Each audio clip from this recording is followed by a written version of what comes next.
President Ziaur Rahman হত্যাকাণ্ড। President Ziaur রহমানকে হত্যা করা হয়েছিল, কিন্তু কেন? কেন প্রবাদ প্রতিম জনপ্রিয়তার অধিকারী হয়েও তিনি অকালে প্রাণ হারান তাঁরই হাতে গড়া সেনাবাহিনীর কতিপয় সদস্যদের হাতে?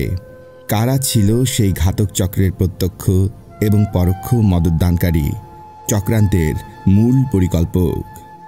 এসব প্রশ্নের উত্তর আঁচ করতে পারলেও এর পক্ষে তথ্য প্রমাণ খুঁজে পাওয়া বেশ দুষ্কর বৈকি, বিশেষ করে যেখানে জিয়া হত্যায় বাংলাদেশের একটি বিশেষ মহল জড়িত, যারা রাজনৈতিকভাবে বেশ শক্তিশালীও বটে। সেখানে অনেক কিছু আজ হারিয়ে যায় অপপ্রচারণার ইতিহাসে। তবে কারা জিয়া হত্যায় জড়িত ছিল এবং কাদের জন্য তাকে হত্যা করা হয়েছিল তা সহজেই বোঝা যায় সেই প্রতিবেশী দেশের স্বনামখ্যাত বিশ্লেষকদের লেখা থেকে। এক্ষেত্রে প্রথমেই উল্লেখ করা যায় ভারতীয় প্রতিরক্ষা গবেষক পার্থ সারথী ঘোষের লেখায়। প্রেসিডেন্ট জিয়াকে ক্ষমতাচ্যুত করে ভারত আসলে কাদের বাংলাদেশের ক্ষমতায় বসাতে চেয়েছিল সেই রহস্য পার্থ ঘোষ কোনো রাগ ঢাক না করেই ফাঁস করে দেন তার একটি লেখায়। প্রেসিডেন্ট জিয়া হত্যাকাণ্ডের পর বাংলাদেশে যখন প্রেসিডেন্ট নির্বাচনের প্রস্তুতি চলছিল, সে সময় 29শে আগস্ট 1981 সংখ্যা ভারতীয় মেইনস্ট্রিম পত্রিকা লিমিটস অফ ডেমোক্রেসি বাংলাদেশ শিরোনামে তার একটি নিবন্ধ প্রকাশিত হয়। এই নিবন্ধে তিনি উল্লেখ করেন, আসন্ন নির্বাচনের ফলাফল থেকে ভারত কি পাবে তা বিচার্য বিষয় নয়, কিন্তু মুজিব এবং তার উত্তরসূরিদের সাথে অভিজ্ঞতার আলোকে এটা বলা যায় যে শেখ হাসিনার নেতৃত্বাধীন আওয়ামী লীগের মধ্যেই ভারতের একটি শক্ত ভিত রয়ে গেছে। উদ্ধৃতি সম্পন্ন। এবং যেহেতু আওয়ামী লীগের মধ্যেই কেবল ভারতের ভিত রয়ে গেছে, তাই এই আওয়ামী লীগকে যে কোনো উপায়ে ক্ষমতায় আনাই ছিল ভারতের লক্ষ্য। এ ব্যাপারে ভারতের গৃহীত পদক্ষেপ সম্পর্কে অত্যন্ত সুস্পষ্টভাবে মিস্টার পার্থ সারথী ঘোষ মন্তব্য করেন, উদ্ধৃতি, কিন্তু ঘটনাপ্রবাহ ভারতের অনুকূলে নিয়ে আসায় কিভাবে প্রভাব খাটানো যায়, এটা নিশ্চিত যে শুধু কূটনৈতিক দিয়ে তা করা সম্ভব নয়, বরং রাজনৈতিক ভিত্তি মজবুত করার জন্য আওয়ামী লীগকে গোপনীয়ভাবে যাবতীয় সাহায্য প্রদান করতে হবে এবং এরকম গোপন সাহায্য প্রদানের ক্ষেত্রে অতি অবশ্যই যে কোনো প্রকার নৈতিক সংস্কার এবং নীতিকে বর্জন করতে হবে। উদ্ধৃতি সম্পন্ন। বিশেষ দ্রষ্টব্য, পার্থ সারথী ঘোষ বর্তমানে দিল্লিস্থ ইনস্টিটিউট অফ ইন্ডিয়ান স্ট্র্যাটেজিক স্টাডিজের সঙ্গে জড়িত। উনি এক সময় রয়ের সাথে প্রত্যক্ষভাবে জড়িত ছিলেন বলে জানা যায়। বাংলাদেশ ভারত 25 বছর মেয়াদী মৈত্রী চুক্তি প্রণয়নে পার্থ সারথীর বিশেষ ভূমিকা ছিল। সবচেয়ে আশ্চর্যের ব্যাপার, বাংলাদেশ সরকার তার রয়ের সাথে সম্পৃক্ততা সম্পর্কে সম্পূর্ণ অবগত থাকা সত্ত্বেও Bangladesh institute of international and strategic studies বা BIISS-এর একজন পত্রিকার লেখক হিসেবে তিনি জড়িত ছিলেন এবং যথারীতি উক্ত পত্রিকায় তার নামও ছাপা হয়েছে। তার বিশ্লেষণ থেকে এই কথাই প্রমাণিত যে আওয়ামী লীগ ছাড়া অন্য কোনো রাজনৈতিক দলকে ভারত তাদের স্বার্থ রক্ষাকারী বলে মনে করে না এবং এই আওয়ামী লীগকে ক্ষমতায় আনার জন্যই তারা গোপনীয় অনেক কাজ করেছে, যে কাজের অন্যতম হল প্রেসিডেন্ট জিয়াকে হত্যা। মূলত 1975-এর 15 আগস্ট পট পরিবর্তনের পর ভারত বাংলাদেশের জাতীয়তাবাদী শক্তিকে হটিয়ে একটি বন্ধু ভাবাপন্ন রাজনৈতিক দলকে ক্ষমতায় আনার জন্য উঠে পড়ে লাগে। এক্ষেত্রে আওয়ামী লীগ হচ্ছে সেই রাজনৈতিক দল এবং আওয়ামী লীগকে ক্ষমতায় আনার জন্যই ভারতীয় গুপ্তচর সংস্থার জিয়া হত্যার পরিকল্পনা প্রণয়ন করে। এ ব্যাপারে 15 মার্চ 1989 সংখ্যা দৈনিক আনন্দবাজার পত্রিকায় ঋতু সারিন প্রদত্ত তথ্যের কথা উল্লেখ করা যায়। জনতাদলীয় এমপি মিস্টার সুব্রাহ্মণ্যম স্বামীর উদ্ধৃতি দিয়ে তিনি উল্লেখ করেন, রয় মূলত জিয়াকে হত্যা করেছে। এদিকে কলকাতা থেকে প্রকাশিত অপর একটি ইংরেজি সাপ্তাহিক সানডে পত্রিকায় প্রকাশিত একটি রিপোর্টের উদ্ধৃতি দিয়ে ঢাকার দ্য নিউ নেশন পত্রিকার এক রিপোর্টে বলা হয়, ভারতীয় গোয়েন্দা সংস্থার ভারতের প্রাক্তন প্রধানমন্ত্রী ইন্দিরা গান্ধীর অনুমোদনক্রমে প্রেসিডেন্ট জিয়াউর রহমানকে হত্যার ষড়যন্ত্র করে এবং নিষ্ঠুরভাবে হত্যা করে। The new nation 29 September 1988, planned to kill Zia Rahman. উদ্ধৃতি সম্পন্ন। এই রিপোর্টে বলা হয় যে, উদ্ধৃতি শুরু, মুজিব হত্যার প্রতিশোধ হিসেবে ভারতে জিয়া হত্যার ষড়যন্ত্র দানা বাঁধে। কিন্তু ষড়যন্ত্র যখন পেকে ওঠে, সেই সময় ইন্দিরা গান্ধীর কংগ্রেস সরকারের পতন ঘটে। মোরারজি দেশাই ক্ষমতায় আসেন। প্রতিবেশী রাষ্ট্রপ্রধানের বিরুদ্ধে হত্যা ষড়যন্ত্রের কথা শুনে তিনি সন্ত্রস্ত হয়ে ওঠেন এবং হত্যা বন্ধ করেন। এরপর 1980 সালে ইন্দিরা গান্ধী পুনরায় ক্ষমতা এলে প্রেসিডেন্ট জিয়া নৃশংসভাবে নিহত হন। উদ্ধৃতি সম্পন্ন। প্রেসিডেন্ট জিয়াকে হত্যার পেছনে ভারত জড়িত ছিল, এটা সন্দেহাতীতভাবেই প্রমাণিত। এ ব্যাপারে হাজারো তথ্য প্রমাণ হয়তো অদূর ভবিষ্যতে স্থাপন করা সম্ভব হবে, তবে এখানে উল্লেখ করা মোটেও অপ্রাসঙ্গিক হবে না যে, উদ্ধৃতি, জিয়া হত্যা সংবাদ সর্বপ্রথম প্রচার করেছিল আকাশবাণী আগরতলার একজন সাংবাদিকের বরাত দিয়ে। প্রশ্ন হচ্ছে, সারা দুনিয়া জানার আগে আগরতলার সাংবাদিক কি করে খবর পেলেন চট্টগ্রামের সার্কিট হাউসে জিয়াউর রহমানকে হত্যা করা হয়েছে? জিয়া হত্যার দায়ে জড়িত 2 পলাতক সেনা অফিসার দীর্ঘকাল কোথায়, কাদের আশ্রয় ছিল? এখনও একজন কলকাতা নগরীতে ব্যবসা বাণিজ্য করছেন। উদ্ধৃতি সম্পন্ন। তথ্যসূত্র শামসুর রহমান, বাংলাদেশ ভারত সম্পর্ক, সাপ্তাহিক বিচিত্রা, 22 বর্ষ, সংখ্যা 9। অন্যদিকে জিয়া হত্যার মাত্র 12 দিন পূর্বে শেখ হাসিনা ভারত থেকে বাংলাদেশে ফেরত আসেন। বাংলাদেশের রাজনীতিতে শেখ হাসিনার 12 বছর দৈনিক দিনকালে প্রকাশিত প্রবন্ধে সাংবাদিক শওকত মাহমুদ বলেন, উদ্ধৃতি শুরু, ভারত থেকে বাংলাদেশে তার প্রত্যাবর্তনের মাত্র 3 দিন পরই ভারত সৈন্য নামিয়ে তালপট্টি দ্বীপটি দখল করে নেয়। সারা দেশ প্রতিবাদে ফেটে পড়লেও তিনি ছিলেন নিশ্চুপ। তার প্রত্যাবর্তনের 13 দিনের মাথায় দেশি বিদেশি চক্রান্তকারীদের হাতে নিহত হলেন প্রাণপ্রিয় নেতা প্রেসিডেন্ট জিয়াউর রহমান। হত্যাকাণ্ডের খবর পেয়ে সিলেট থেকে ঢাকা ফেরার সময় শেখ হাসিনা ব্রাহ্মণবাড়িয়ার সীমান্ত দিয়ে পাড়ি জমানোর প্রয়াস পান এবং সীমান্তরক্ষীরা বাদ সাধেন। উদ্ধৃতি সমাপ্ত।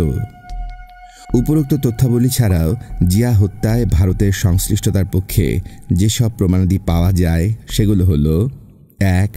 প্রেসিডেন্ট জিয়াউর রহমান হত্যাকাণ্ডের একদিন পূর্বে ভারত বাংলাদেশের সীমান্তে অতিরিক্ত সেনা মোতায়েন করে।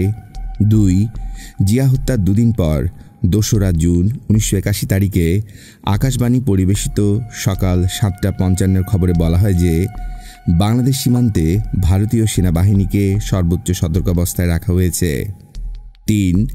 আকাশবাণীর অন্য আরেক খবরে ভারতীয় সরকারের বরাত দিয়ে জানানো হয়, এখন পর্যন্ত বাংলাদেশ থেকে সহায়তার জন্য ভারতীয় সেনাবাহিনীকে আমন্ত্রণ জানানো হয়নি। এবং 4. প্রেসিডেন্ট জিয়ার হত্যাকাণ্ডের সংবাদ পাওয়ার সাথে সাথেই ভারতীয় কর্তৃপক্ষ নয়াদিল্লিস্থ বাংলাদেশ হাইকমিশনে জানতে চান শেখ হাসিনাকে গ্রেফতার করা হয়েছে কি না। আসলে প্রেসিডেন্ট জিয়াউর রহমান বাংলাদেশি জাতীয়তাবাদ প্রবর্তন সহ স্বাধীন পররাষ্ট্রনীতি এবং বিশেষ করে স্বকীয় কৌশলগত নীতিমালা প্রণয়ন করেছিলেন বলেই তাকে হত্যা করা হয়। এই হত্যাকাণ্ডে নিঃসন্দেহে জড়িত ছিল ভারত। তাদের আধিপত্যবাদী নীল নকশা বাস্তবায়নে বাধাপ্রাপ্ত হওয়ায় এবং বাংলাদেশের যে রাজনৈতিক দলটিতে ভারতের ভিত্তি রয়ে গেছে সেই দলটিকে ক্ষমতাসীন করার জন্যই রয়ের হাতে নিহত হন জিয়াউর রহমান। কিন্তু জেনারেল জিয়াউর রহমান নিহত হওয়ার পর বাংলাদেশের জনগণের প্রতিক্রিয়া লক্ষ্য করে তক্ষুনি প্রকাশ্যে মাঠে নামা সাহস পায়নি। কিন্তু 24শে মার্চ 1982 তারিখে যেদিন নির্বাচিত প্রেসিডেন্ট বিচারপতি সাত্তারকে সরিয়ে জেনারেল এরশাদ ক্ষমতা গ্রহণ করেন, ঠিক তার পরদিন অর্থাৎ 25শে মার্চ 82 তারিখে ঘোষিত হয় তথাকথিত স্বাধীন বঙ্গভূমি নামের একটি পৃথক রাষ্ট্র। বাংলাদেশ ভারত সীমান্তবর্তী এলাকা খুলনা, যশোর, ফরিদপুর, কুষ্টিয়া, বরিশাল এবং পটুয়াখালী নিয়ে এই স্বঘোষিত হিন্দু রাষ্ট্র গঠনের যাবতীয় চক্রান্ত চালানো হয় পশ্চিমবঙ্গ থেকে। ভারতীয় গুপ্তচর সংস্থা রয়ের প্রত্যক্ষ মদদে সৃষ্ট এই বঙ্গভূমি আন্দোলন শুধুমাত্র রাজনৈতিক দাবি নয়, বরং একটি সশস্ত্র গ্রুপও তৈরি হয় বাংলাদেশে অনুপ্রবেশের জন্য। বঙ্গসেনা নামের এই সশস্ত্র বাহিনীটির নেতৃত্ব দেন এক সময়কার আওয়ামী লীগ নেতা ডাক্তার কালিদাস বৈদ্য। 4টি দলীয় সংগঠন বিএলও, বিএলটি, এলটিবি এবং আরএসএসও পৃথক পৃথকভাবে স্বাধীন বঙ্গভূমি চক্রান্তে মদত যোগায়। 1982 সালে যখন বঙ্গভূমি আন্দোলন মাথাচাড়া দিয়ে ওঠে, তখন ভারতে রাষ্ট্র ক্ষমতায় ছিলেন ইন্দিরা গান্ধী। ভারতে অব্যাহত সাম্প্রদায়িক দাঙ্গা থেকে চোখ সারানো বা অপরাধবোধ থেকে মুক্ত হওয়ার জন্য বাংলাদেশে হিন্দু নির্যাতনের ধোঁয়া তুলতেই মূলত ইন্দিরা গান্ধী সেই সময় বাংলাদেশ বিরোধী এই ফ্রন্ট খোলায় কোনরূপ রাষ্ট্রীয় শিষ্টাচারের পরিচয় দেননি। এদিকে পার্বত্য চট্টগ্রামে শান্তিবাহিনী সৃষ্টি, দক্ষিণ পশ্চিমাঞ্চলে বঙ্গভূমি প্রতিষ্ঠার দাবি এবং ময়মনসিংহ অঞ্চলে গারোল্যান্ড আন্দোলন উস্কে দিয়ে ভারত বাংলাদেশকে মূলত ত্রিমুখী পরোক্ষ আগ্রাসন চালানোর পায়তারা করে। স্বাধীন বঙ্গভূমি চক্রান্ত সম্পর্কে 1982 সাল থেকে এ পর্যন্ত পত্রপত্রিকায় প্রচুর প্রতিবেদন প্রকাশিত হয়েছে। জেনারেল এরশাদের শাসনামলের প্রায় পুরো সময়টুকুতে এ আন্দোলন অব্যাহত থাকলেও 1984 জুলাই থেকে এর মাত্রা ভীষণভাবে বৃদ্ধি পায়, যা বেগম জিয়ার শাসনামলেও স্তিমিত হয়নি। স্বাধীন বঙ্গভূমি চক্রান্ত সম্পর্কে এখানে 25শে জুলাই 1989 সংখ্যা সাপ্তাহিক সুগন্ধায় প্রকাশিত কলকাতা থেকে পাঠানো অমিত বিক্রম রানার একটি প্রতিবেদন পত্রস্থ করা হল। রচনার শুরু। তথাকথিত স্বাধীন বঙ্গভূমির ব্লুপ্রিন্ট, একটি হিন্দু রাষ্ট্র তৈরির চক্রান্ত। কলকাতা থেকে লেখক অমিত বিক্রম রানা। বাংলাদেশ ভারত সীমান্তবর্তী এলাকাসমূহের মধ্যে দীর্ঘদিন ধরেই পৃথক হিন্দু রাষ্ট্র গড়ে তোলার জন্য জোর প্রচেষ্টা চালানো হচ্ছে। একটি স্বাধীন হিন্দু রাষ্ট্র তৈরির প্রচেষ্টা দীর্ঘদিন পর বর্তমানে ভারত সরকারের মদত লাভ করে বেশ শক্তিশালী হয়ে উঠেছে। অহরহ স্বাধীন বঙ্গভূমির দাবি তোলা হচ্ছে। বাংলাদেশ ভারত সীমান্তবর্তী এলাকায় বঙ্গ সেনারা নিজেদের কার্যক্রম চালিয়ে যাচ্ছে। এদের কন্ট্রোল রুম হচ্ছে কলকাতাস্থ হেডকোয়ার্টার। গত মে মাসে বাংলাদেশের জাতীয় সংসদে বিরোধী দলীয় নেতা আ.স.ম আব্দুর রব স্বাধীন বঙ্গভূমি প্রসঙ্গে বলেছেন, উদ্ধৃতি, এই আন্দোলন বাংলাদেশের সার্বভৌমত্ব নষ্ট করার জন্য ভারতীয় সম্প্রসারণবাদী একটি কৌশল। উদ্ধৃতি সমাপ্ত।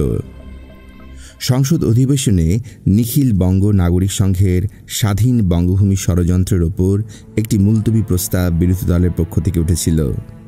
সেদিন ক্ষিপ্ত ক্রুদ্ধ জাসদের শাহজাহান সিরাজ সহ অন্যরা যে মন্তব্য রাখেন, এরই প্রেক্ষিতে স্বরাষ্ট্রমন্ত্রী জেনারেল মাহমুদ হাসান জানান, উদ্ধৃতি শুরু, বাংলাদেশের ভেতরে তথাকথিত স্বাধীন বঙ্গভূমি আন্দোলনের কোনোই অস্তিত্ব নেই। যারা এই আন্দোলনের সঙ্গে যুক্ত ছিলেন তাদের বিরুদ্ধে যথাযথ ব্যবস্থা নেওয়া হয়েছে। উল্লেখ্য, দক্ষিণ এবং দক্ষিণ পশ্চিমে বাংলাদেশের কয়েকটি জেলা নিয়ে স্বাধীন বঙ্গভূমি গঠনের পক্ষে পশ্চিমবঙ্গ থেকে নিখিল বঙ্গ নাগরিক সংঘের একদল উগ্রপন্থী স্বাধীন বঙ্গভূমি রাষ্ট্রের প্রচারণা চালাচ্ছিল। এর ফলে যদি দেশের স্বাধীনতা এবং সার্বভৌমত্বের উপর আঘাত আসে, বাংলাদেশ সরকার শক্ত হাতে তার মোকাবেলা করতে প্রস্তুত। উদ্ধৃতি সম্পন্ন। স্বরাষ্ট্রমন্ত্রীর এই উদ্ধৃতির পর একই সংসদ অধিবেশনে প্রধানমন্ত্রী মওদুদ আহমেদ বলেন, উদ্ধৃতি শুরু, ভারতের মাটিতে বাংলাদেশের বিরুদ্ধে যে ষড়যন্ত্র এবং সন্ত্রাসবাদী কাজকর্ম চালানো হচ্ছে, সুসম্পর্কের খাতিরে ভারত যেন এখনই তার বিরুদ্ধে কড়া ব্যবস্থা নেয়। তথাকথিত স্বাধীন বঙ্গভূমি তৈরির চক্রান্ত গত কয়েক বছর ধরে তোড়জোড় চালালেও স্বাধীন হিন্দু রাষ্ট্র চক্রান্তের প্রথম ব্লুপ্রিন্ট তৈরি হয় 50-এর দশকে। ডাক্তার কালিদাস বৈদ্য তার বঙ্গভূমি এবং বঙ্গসেনা বইতে উল্লেখ করেছেন, 1952 সালে কালিদাস বৈদ্য, চিত্তরঞ্জন সুতার ও নীরদ মজুমদার এই তিনজন উগ্রপন্থী যুবক তৎকালীন পূর্ব পাকিস্তানে গিয়ে সংখ্যালঘু হিন্দু সম্প্রদায়ের মুক্তির জন্য ব্যাপক কর্মতৎপরতা চালান। সেই সাথে গোপনে হিন্দুদের স্বাধীনতা এবং স্বতন্ত্র বাসভূমির কথাও প্রচার করেন। সাম্প্রতিক স্বাধীন বঙ্গভূমি আন্দোলনকে চাঙ্গা করতে ডাক্তার কালিদাস বৈদ্য এবং চিত্তরঞ্জন সুতারি সবচেয়ে বেশি কাজ করেছেন। এরা তৎকালীন পূর্ব পাকিস্তান এবং বাংলাদেশে বহুদিন ভারতের এজেন্ট হিসেবে কাজ করেছেন। বাংলাদেশে চিত্তরঞ্জন সুতার রাজনৈতিকভাবে বেশ প্রভাবশালী হয়ে ওঠেন। এর মূলে ছিল ভারত সরকারের সঙ্গে তার ঘনিষ্ঠ যোগাযোগ। মুজিব সরকারের উপর প্রভাব খাটানোর জন্যই ইন্দিরা সরকার তাকে সবসময় যথাসাধ্যভাবে ব্যবহার করেছেন। এখনও তার সাথে বাংলাদেশি একটি দলের যোগাযোগ অব্যাহত রয়েছে। অনেকের মতে তার সঙ্গে রুশ কানেকশনে জড়িত। বনগাঁ সীমান্তে স্বাধীন বঙ্গভূমি সমর্থকদের ব্যাপক প্রচারের প্রাণকেন্দ্র হল ভবানীপুরের রাজেন্দ্র রোডের চিত্তরঞ্জন সুতারের বিলাসবহুল বাড়ি। এখন এটাই হচ্ছে বঙ্গসেনাদের ঘাঁটি। স্বাধীন বঙ্গভূমি প্রতিষ্ঠার চক্রান্তকে ভারত সরকার যে মদত দিচ্ছে তার প্রমাণ প্রধানমন্ত্রী রাজীব গান্ধীর একাধিক বিবৃতি। তিনি বলেছেন, বাংলাদেশে হিন্দুদের নিরাপত্তা বিঘ্নিত হচ্ছে, এজন্যই ভারতে অনুপ্রবেশকারীদের সংখ্যা বাড়ছে। দূরদর্শন এবং রেডিও রাজীব গান্ধীর বিবৃতি ফলাও করে প্রকাশ করছে। গত 17 জানুয়ারি 1989 বঙ্গভূমিপন্থীদের বাংলাদেশ মিশন অভিযানের কথা আকাশবাণী থেকে ব্যাপকভাবে প্রচার করা হয়। বর্তমানে স্বাধীন বঙ্গভূমি সৈন্যবাহিনী ভারত সরকারের নেপথ্য মদদে আন্দোলনকে শক্তিশালী করে তুলতে ব্যস্ত। সীমান্তবর্তী এলাকায় তীব্র হিন্দুত্ব রক্ষার প্রচার চালানো হচ্ছে। বাংলাদেশের বুকে স্বাধীন হিন্দু রাষ্ট্র তৈরি এবং এর সরকার ঘোষণা, সৈন্যবাহিনী তৈরি ইত্যাদি প্রচেষ্টায় ভারতের কেন্দ্রীয় গোয়েন্দা সংস্থার সাথে যোগাযোগ রক্ষা করা হচ্ছে। অথচ ভারতীয় প্রশাসন ও পুলিশ এ ব্যাপারে নীরবতা পালন করে যাচ্ছে। উগ্রপন্থী নেতাদের গ্রেফতার করার কোনো আভাস পাওয়া যাচ্ছে না। ডক্টর কালিদাস বৈদ্য বলেন, ভারত সরকার বঙ্গসেনাদের মদত দিচ্ছেন, বলতে পারেন প্রশ্রয় দিচ্ছে। তবে মদত আমাদের দিতেই হবে, সেই ক্ষেত্র আমরা তৈরি করছি। আমরা ভারত সরকারের সাথে যোগাযোগ রক্ষা করে চলেছি। আমাদের বক্তব্য, আমরা তাদের ক্রমাগত বোঝানোর চেষ্টা করছি, যদি সত্যি সেই সম্ভাব্য জনসমর্থন পাই, ভারত সরকারকে একদিন সৈন্যবাহিনী দিয়ে আমাদের সাহায্য করতেই হবে। আমাদেরও সরকার আছে, সেনাবাহিনী আছে, তবে ভারতীয় সেনাবাহিনী বঙ্গসেনা নামেই অ্যাকশনে নামবে। কালিদাস বৈদ্যের উক্তি সমাপ্ত। শেখ নজরুল ইসলাম রচিত তথাকথিত বঙ্গভূমি আন্দোলন, বর্তমান তৎপরতা এবং তার নেপথ্য কাহিনী এই নামে দৈনিক দিনকালে 4 ডিসেম্বর 1993 সংখ্যায় লেখা হয়। উদ্ধৃতি শুরু। বাংলাদেশের সীমান্তবর্তী জেলাগুলোতে ব্যাপকভাবে বঙ্গভূমির প্রচার চালানো হচ্ছে। বনগাঁ, বগুলা এবং গোবরডাঙ্গা কলেজের যুব ছাত্রদের মধ্যে এর প্রভাব পড়েছে। চলছে অস্ত্র শিক্ষা। সেনাধ্যক্ষ কালিদাস বৈদ্য অবশ্য ব্যাপারটিকে সত্য বলে মানছেন না। একটি সূত্র মতে, আনন্দ মার্গের আদর্শে বিশ্বাসী আমরা বাঙালি, চাকমাদের শান্তিবাহিনী এবং একটি ভারতীয় গোয়েন্দা সংস্থা বঙ্গসেনাদের পুরোপুরি সামরিক প্রশিক্ষণ দিচ্ছে। এ প্রসঙ্গে কালিদাস বৈদ্য বলেন, এই মুহূর্তে আমরা অস্ত্র প্রশিক্ষণে পা বাড়াচ্ছি না। আগে যথেষ্ট লোকজন হোক, দেশ বিদেশে ব্যাপক প্রচার হোক, তারপর। তবে অস্ত্র প্রশিক্ষণের প্রয়োজনীয় বাকি, যথাসময়ে ভারত সরকারের অস্ত্র এবং সেনাবাহিনীর দায়িত্ব নেবে। বাংলাদেশে হিন্দু লীগ গড়া হয়েছে বলে জানান বিএলও নেতা সুব্রত চট্টোপাধ্যায়। বঙ্গভূমি সংগঠকদের হাত শক্ত করতে বিজেপিও এগিয়ে এসেছে। তবে বঙ্গভূমি আন্দোলনের 4টি গ্রুপকে একত্রিত করে ঐক্যবদ্ধ শক্তির মাধ্যমে সম্ভাব্য ভবিষ্যতের দিকে এগিয়ে যাওয়ার তোড়জোড় শুরু হয়েছে। এই সমন্বয় কমিটি গঠনের মূল হোতা অবশ্যই ডক্টর কালিদাস বৈদ্য, যার একমাত্র উদ্দেশ্য ধর্মের ভিত্তিতে বাংলাদেশকে আরেকবার বিভক্ত করা। এভাবে স্বাধীন বঙ্গভূমি আন্দোলনের নামে যে বাংলাদেশ বিরোধী চক্রান্তে অবতীর্ণ হয় তাই নয়, বরং বাংলাদেশকে গ্রাস করার পরিকল্পনাও করে। এ ব্যাপারে ঢাকার ইংরেজি সাপ্তাহিক ঢাকা কুরিয়ারের সহকারী সম্পাদক ইর্তিজা নাসিম আলীর সাথে ডক্টর কালিদাস বৈদ্যের একটি সাক্ষাৎকারের উদ্ধৃতি দেওয়া যেতে পারে। 1989 সালের মে মাসে প্রকাশিত ওই সাক্ষাৎকারে ইর্তিজা নাসিম আলী কালিদাস বৈদ্যের কাছে প্রশ্ন রেখেছিলেন, আচ্ছা বলুন তো, বঙ্গভূমি আন্দোলনের বিকল্প কি হতে পারে? তাৎক্ষণিকভাবে কালিদাস বৈদ্য উত্তর দিয়েছিলেন, বিকল্প একটাই, বাংলাদেশ যদি ভারতের অঙ্গরাজ্য হয়ে নীরবে বশ্যতা স্বীকার করে নেয়, এই বশ্যতা স্বীকারই কেবল বঙ্গভূমি আন্দোলনকে বন্ধ করতে পারে। উদ্ধৃতি সম্পন্ন। শেখ নুরুল ইসলাম রচিত তথাকথিত বঙ্গভূমি আন্দোলন, বর্তমান তৎপরতা এবং তার নেপথ্য কাহিনী, দৈনিক দিনকাল, 4 ডিসেম্বর 1993 সংখ্যার উদ্ধৃতি সম্পন্ন। জেনারেল জিয়াউর রহমান শাসনামলে আওয়ামী লীগ নেত্রী শেখ হাসিনা ভারতের দিল্লিতে বসবাস করতেন।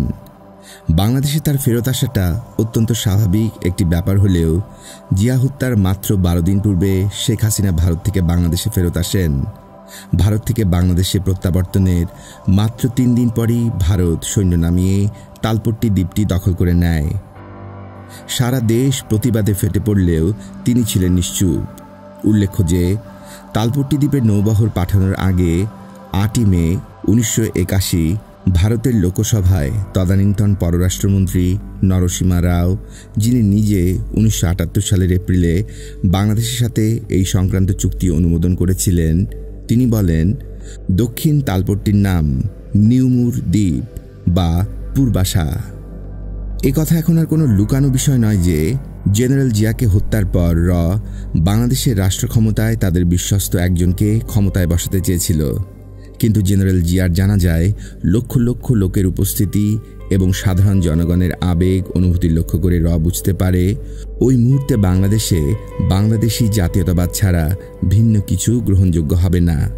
তাই বিশ্লেষকগণ সরাসরি ভারতপন্থী বলে চিহ্নিত দলটিকে তৎক্ষণাৎ ক্ষমতায় না এনে উদ্যোগ নেয় বিকল্প জাতীয়তাবাদী শক্তি দাঁড় করিয়ে বাংলাদেশি জাতীয়তাবাদে বিশ্বাসী মহলে বিভেদ সৃষ্টি করার।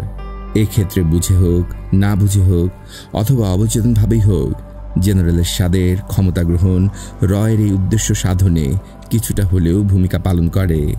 লক্ষণীয় যে জেনারেল এরশাদ ক্ষমতা গ্রহণ করার সময় ভারতীয় প্রচার মাধ্যমগুলো যেমন কোনো উচ্চবাচ্য করেনি, তেমনি আওয়ামী লীগের দলীয় পত্রিকা বাংলার বাণীতে প্রথম পৃষ্ঠায় সামরিক শাসনকে স্বাগত জানিয়ে বিশেষ সম্পাদকীয় পর্যন্ত লেখা হয়েছিল।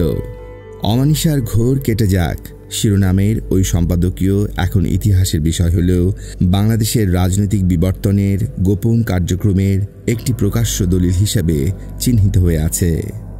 এ সময় যখন নির্বাচিত প্রেসিডেন্ট বিচারপতি সাত্তারকে ক্ষমতাচ্যুত করার ফিল্ড ওয়ার্ক চলছিল, তখন ঢাকাস্থ ভারতীয় কূটনীতিকদের গতিবিধিও সন্দেহজনক হারে বৃদ্ধি পায়। স্বভাবতই বাংলাদেশি কাউন্টার ইন্টেলিজেন্স সংস্থাগুলো ভারতীয় কূটনীতিকদের উপর কড়া নজর রাখা শুরু করে। এরই এক পর্যায়ে ভারতীয় রাষ্ট্রদূত মুচকুন্দ দুবে দায়িত্ব পালনরত একজন এনএসআই কর্মকর্তাকে চর মেরে বসেন। এদিকে জেনারেল এরশাদকে এবং আওয়ামী লীগ স্বচ্ছন্দে ক্ষমতা গ্রহণ করতে দিয়েছিল মূলত বাংলাদেশি জাতীয়তাবাদী রাজনৈতিক ধারার বিভেদ সৃষ্টির লক্ষ্যে। এক্ষেত্রে জেনারেল এরশাদ জাতীয় পার্টি সৃষ্টির মাধ্যমে একটি বিকল্প জাতীয়তাবাদী রাজনৈতিক দল গঠন করেন। এদেশের সহজ সরল সাধারণ জনগণের অনেকেই ভাবতে থাকেন জেনারেল এরশাদ একজন দক্ষ এবং আন্তরিক প্রশাসক, তাই জনগণের একটি অংশ তার সমর্থকে পরিণত হয়। ফলে বাংলাদেশি জাতীয়তাবাদে বিশ্বাসী জনগণের মাঝে দুটি স্পষ্ট ভাগ হয়ে ওঠে, যার প্রভাব পড়ে নির্বাচনে। অথচ পক্ষান্তরে আওয়ামী লীগের ভোটারদের মাঝে কোনো বিভেদ সৃষ্টি হয়নি। এখানে জাতীয় পার্টি সৃষ্টি হওয়ায় তা কিভাবে নির্বাচন অনেক ক্ষেত্রে আওয়ামী লীগের বিজয় নিশ্চিত করে তার একটি উদাহরণ স্থাপন করা যেতে পারে। 1991 সালের সংসদ নির্বাচনে বিএনপির জনাব তরিকুল ইসলাম যশোর কেন্দ্র থেকে প্রতিদ্বন্দ্বিতা করেন। ওই নির্বাচনে তিনি মাত্র 212 ভোটের ব্যবধানে আওয়ামী লীগ প্রার্থীর নিকট পরাজিত হন। সেখানে জাতীয় পার্টির তদানীন্তন প্রার্থী জনাব খালেদুর রহমান টিটো পান প্রায় 30,000 ভোট, অথচ এই 30,000 ভোটারের কেউই আওয়ামী লীগের ভোটার নন এবং পূর্বে যখন জাতীয় পার্টি ছিল না তখন এই ভোটগুলো আওয়ামী লীগের বাক্সে পড়েনি। 1981 সালে প্রেসিডেন্ট নির্বাচনে তাই বিএনপি প্রার্থী বিচারপতি সাত্তার পেয়েছিলেন 65.80% ভোট। পক্ষান্তরে আওয়ামী লীগ প্রার্থী ডক্টর কামাল হোসেন পেয়েছিলেন 26.35% ভোট। এর পূর্বে জেনারেল জিয়া শাসনামলে যেসব নির্বাচন হয় সেগুলোতেও নির্বাচনী ফলাফল ছিল অনেকটাই এই রকম। এসব বিশ্লেষণ করে দেখা যায় জেনারেল এরশাদকে ততদিন পর্যন্ত ক্ষমতায় রাখতে দিয়েছে যতদিন পর্যন্ত তার মাধ্যমে একটি বিকল্প জাতীয়তাবাদী শক্তি দাঁড় করানো সম্ভব হয়, এবং যে পর্যায়ে বিএনপি এবং জাতীয় পার্টি এই দুটো দলই ভোট ভাগাভাগি হওয়ায় ক্ষমতায় যেতে ব্যর্থ হবে, ঠিক তখনই জেনারেল এরশাদকে ক্ষমতাচ্যুত করবে এমন একটি সিদ্ধান্ত তাদের ছিল। লক্ষ্য করলে দেখা যাবে জেনারেল এরশাদের দীর্ঘ 9 বছরের শাসনামলে আওয়ামী লীগ প্রায় প্রতিবারই আন্দোলনের মাঠ থেকে অকস্মাৎ পিঠ টান দিয়েছে। কেবলমাত্র 90 সালে সিগন্যাল পাওয়ার পরই আওয়ামী লীগ এরশাদ পতন আন্দোলনে শরিক হয় এক্ষেত্রে ভেবেছিল 1991 নির্বাচনে হয়তো আওয়ামী লীগ জয়লাভ করার মতো পর্যায়ে পৌঁছে গেছে, কারণ ততদিনে প্রশাসন, সাংস্কৃতিক অঙ্গন, প্রচার মাধ্যম থেকে শুরু করে প্রায় প্রতিটি ক্ষেত্রেই রয়ের শুভানুধ্যায়ীরা হারানো ভূমি পুনর্দখলে অনেক দূর এগিয়ে যেতে পেরেছেন। এদিকে জেনারেল এরশাদ রয়ের ইঙ্গিতে ক্ষমতায় এসেছেন। এ ধরনের অভিযোগ থাকার পরও রাষ্ট্র ক্ষমতায় এসে অনেক ক্ষেত্রেই স্বতন্ত্র জাতীয়তাবাদী ধারা তিনি বজায় রাখেন। বিশেষ করে তিনি চীন, পাকিস্তান সহ সকল মুসলিম দেশের সাথে জেনারেল জিয়া অনুসৃত বন্ধুত্বপূর্ণ সম্পর্ক বজায় রাখায় ভারত তার উপর যার পর নাই ক্ষুব্ধ হয়ে ওঠে। জেনারেল এরশাদের বিরুদ্ধে সংশ্লিষ্টতার হাজারো অভিযোগ থাকলেও তার শাসনামলে বাংলাদেশ মোটামুটি স্বতন্ত্র এবং স্বাধীন পররাষ্ট্রনীতি অনুসরণ করে। পার্বত্য চট্টগ্রাম, বঙ্গভূমি ইত্যাদি বিষয়েও তিনি নীতি বিচ্যুত হননি। এছাড়া সশস্ত্র বাহিনীর আকার বৃদ্ধি এবং সমরাস্ত্র সংগ্রহেও তার ভূমিকা ছিল ইতিবাচক। মূলত এসব কারণেই তাকে পুরো মুঠোয় নিতে ব্যর্থ হওয়ায় তার শাসনামলেও ব্যাপকভাবে বাংলাদেশ বিরোধী তৎপরতা চালিয়ে যাওয়া হয়।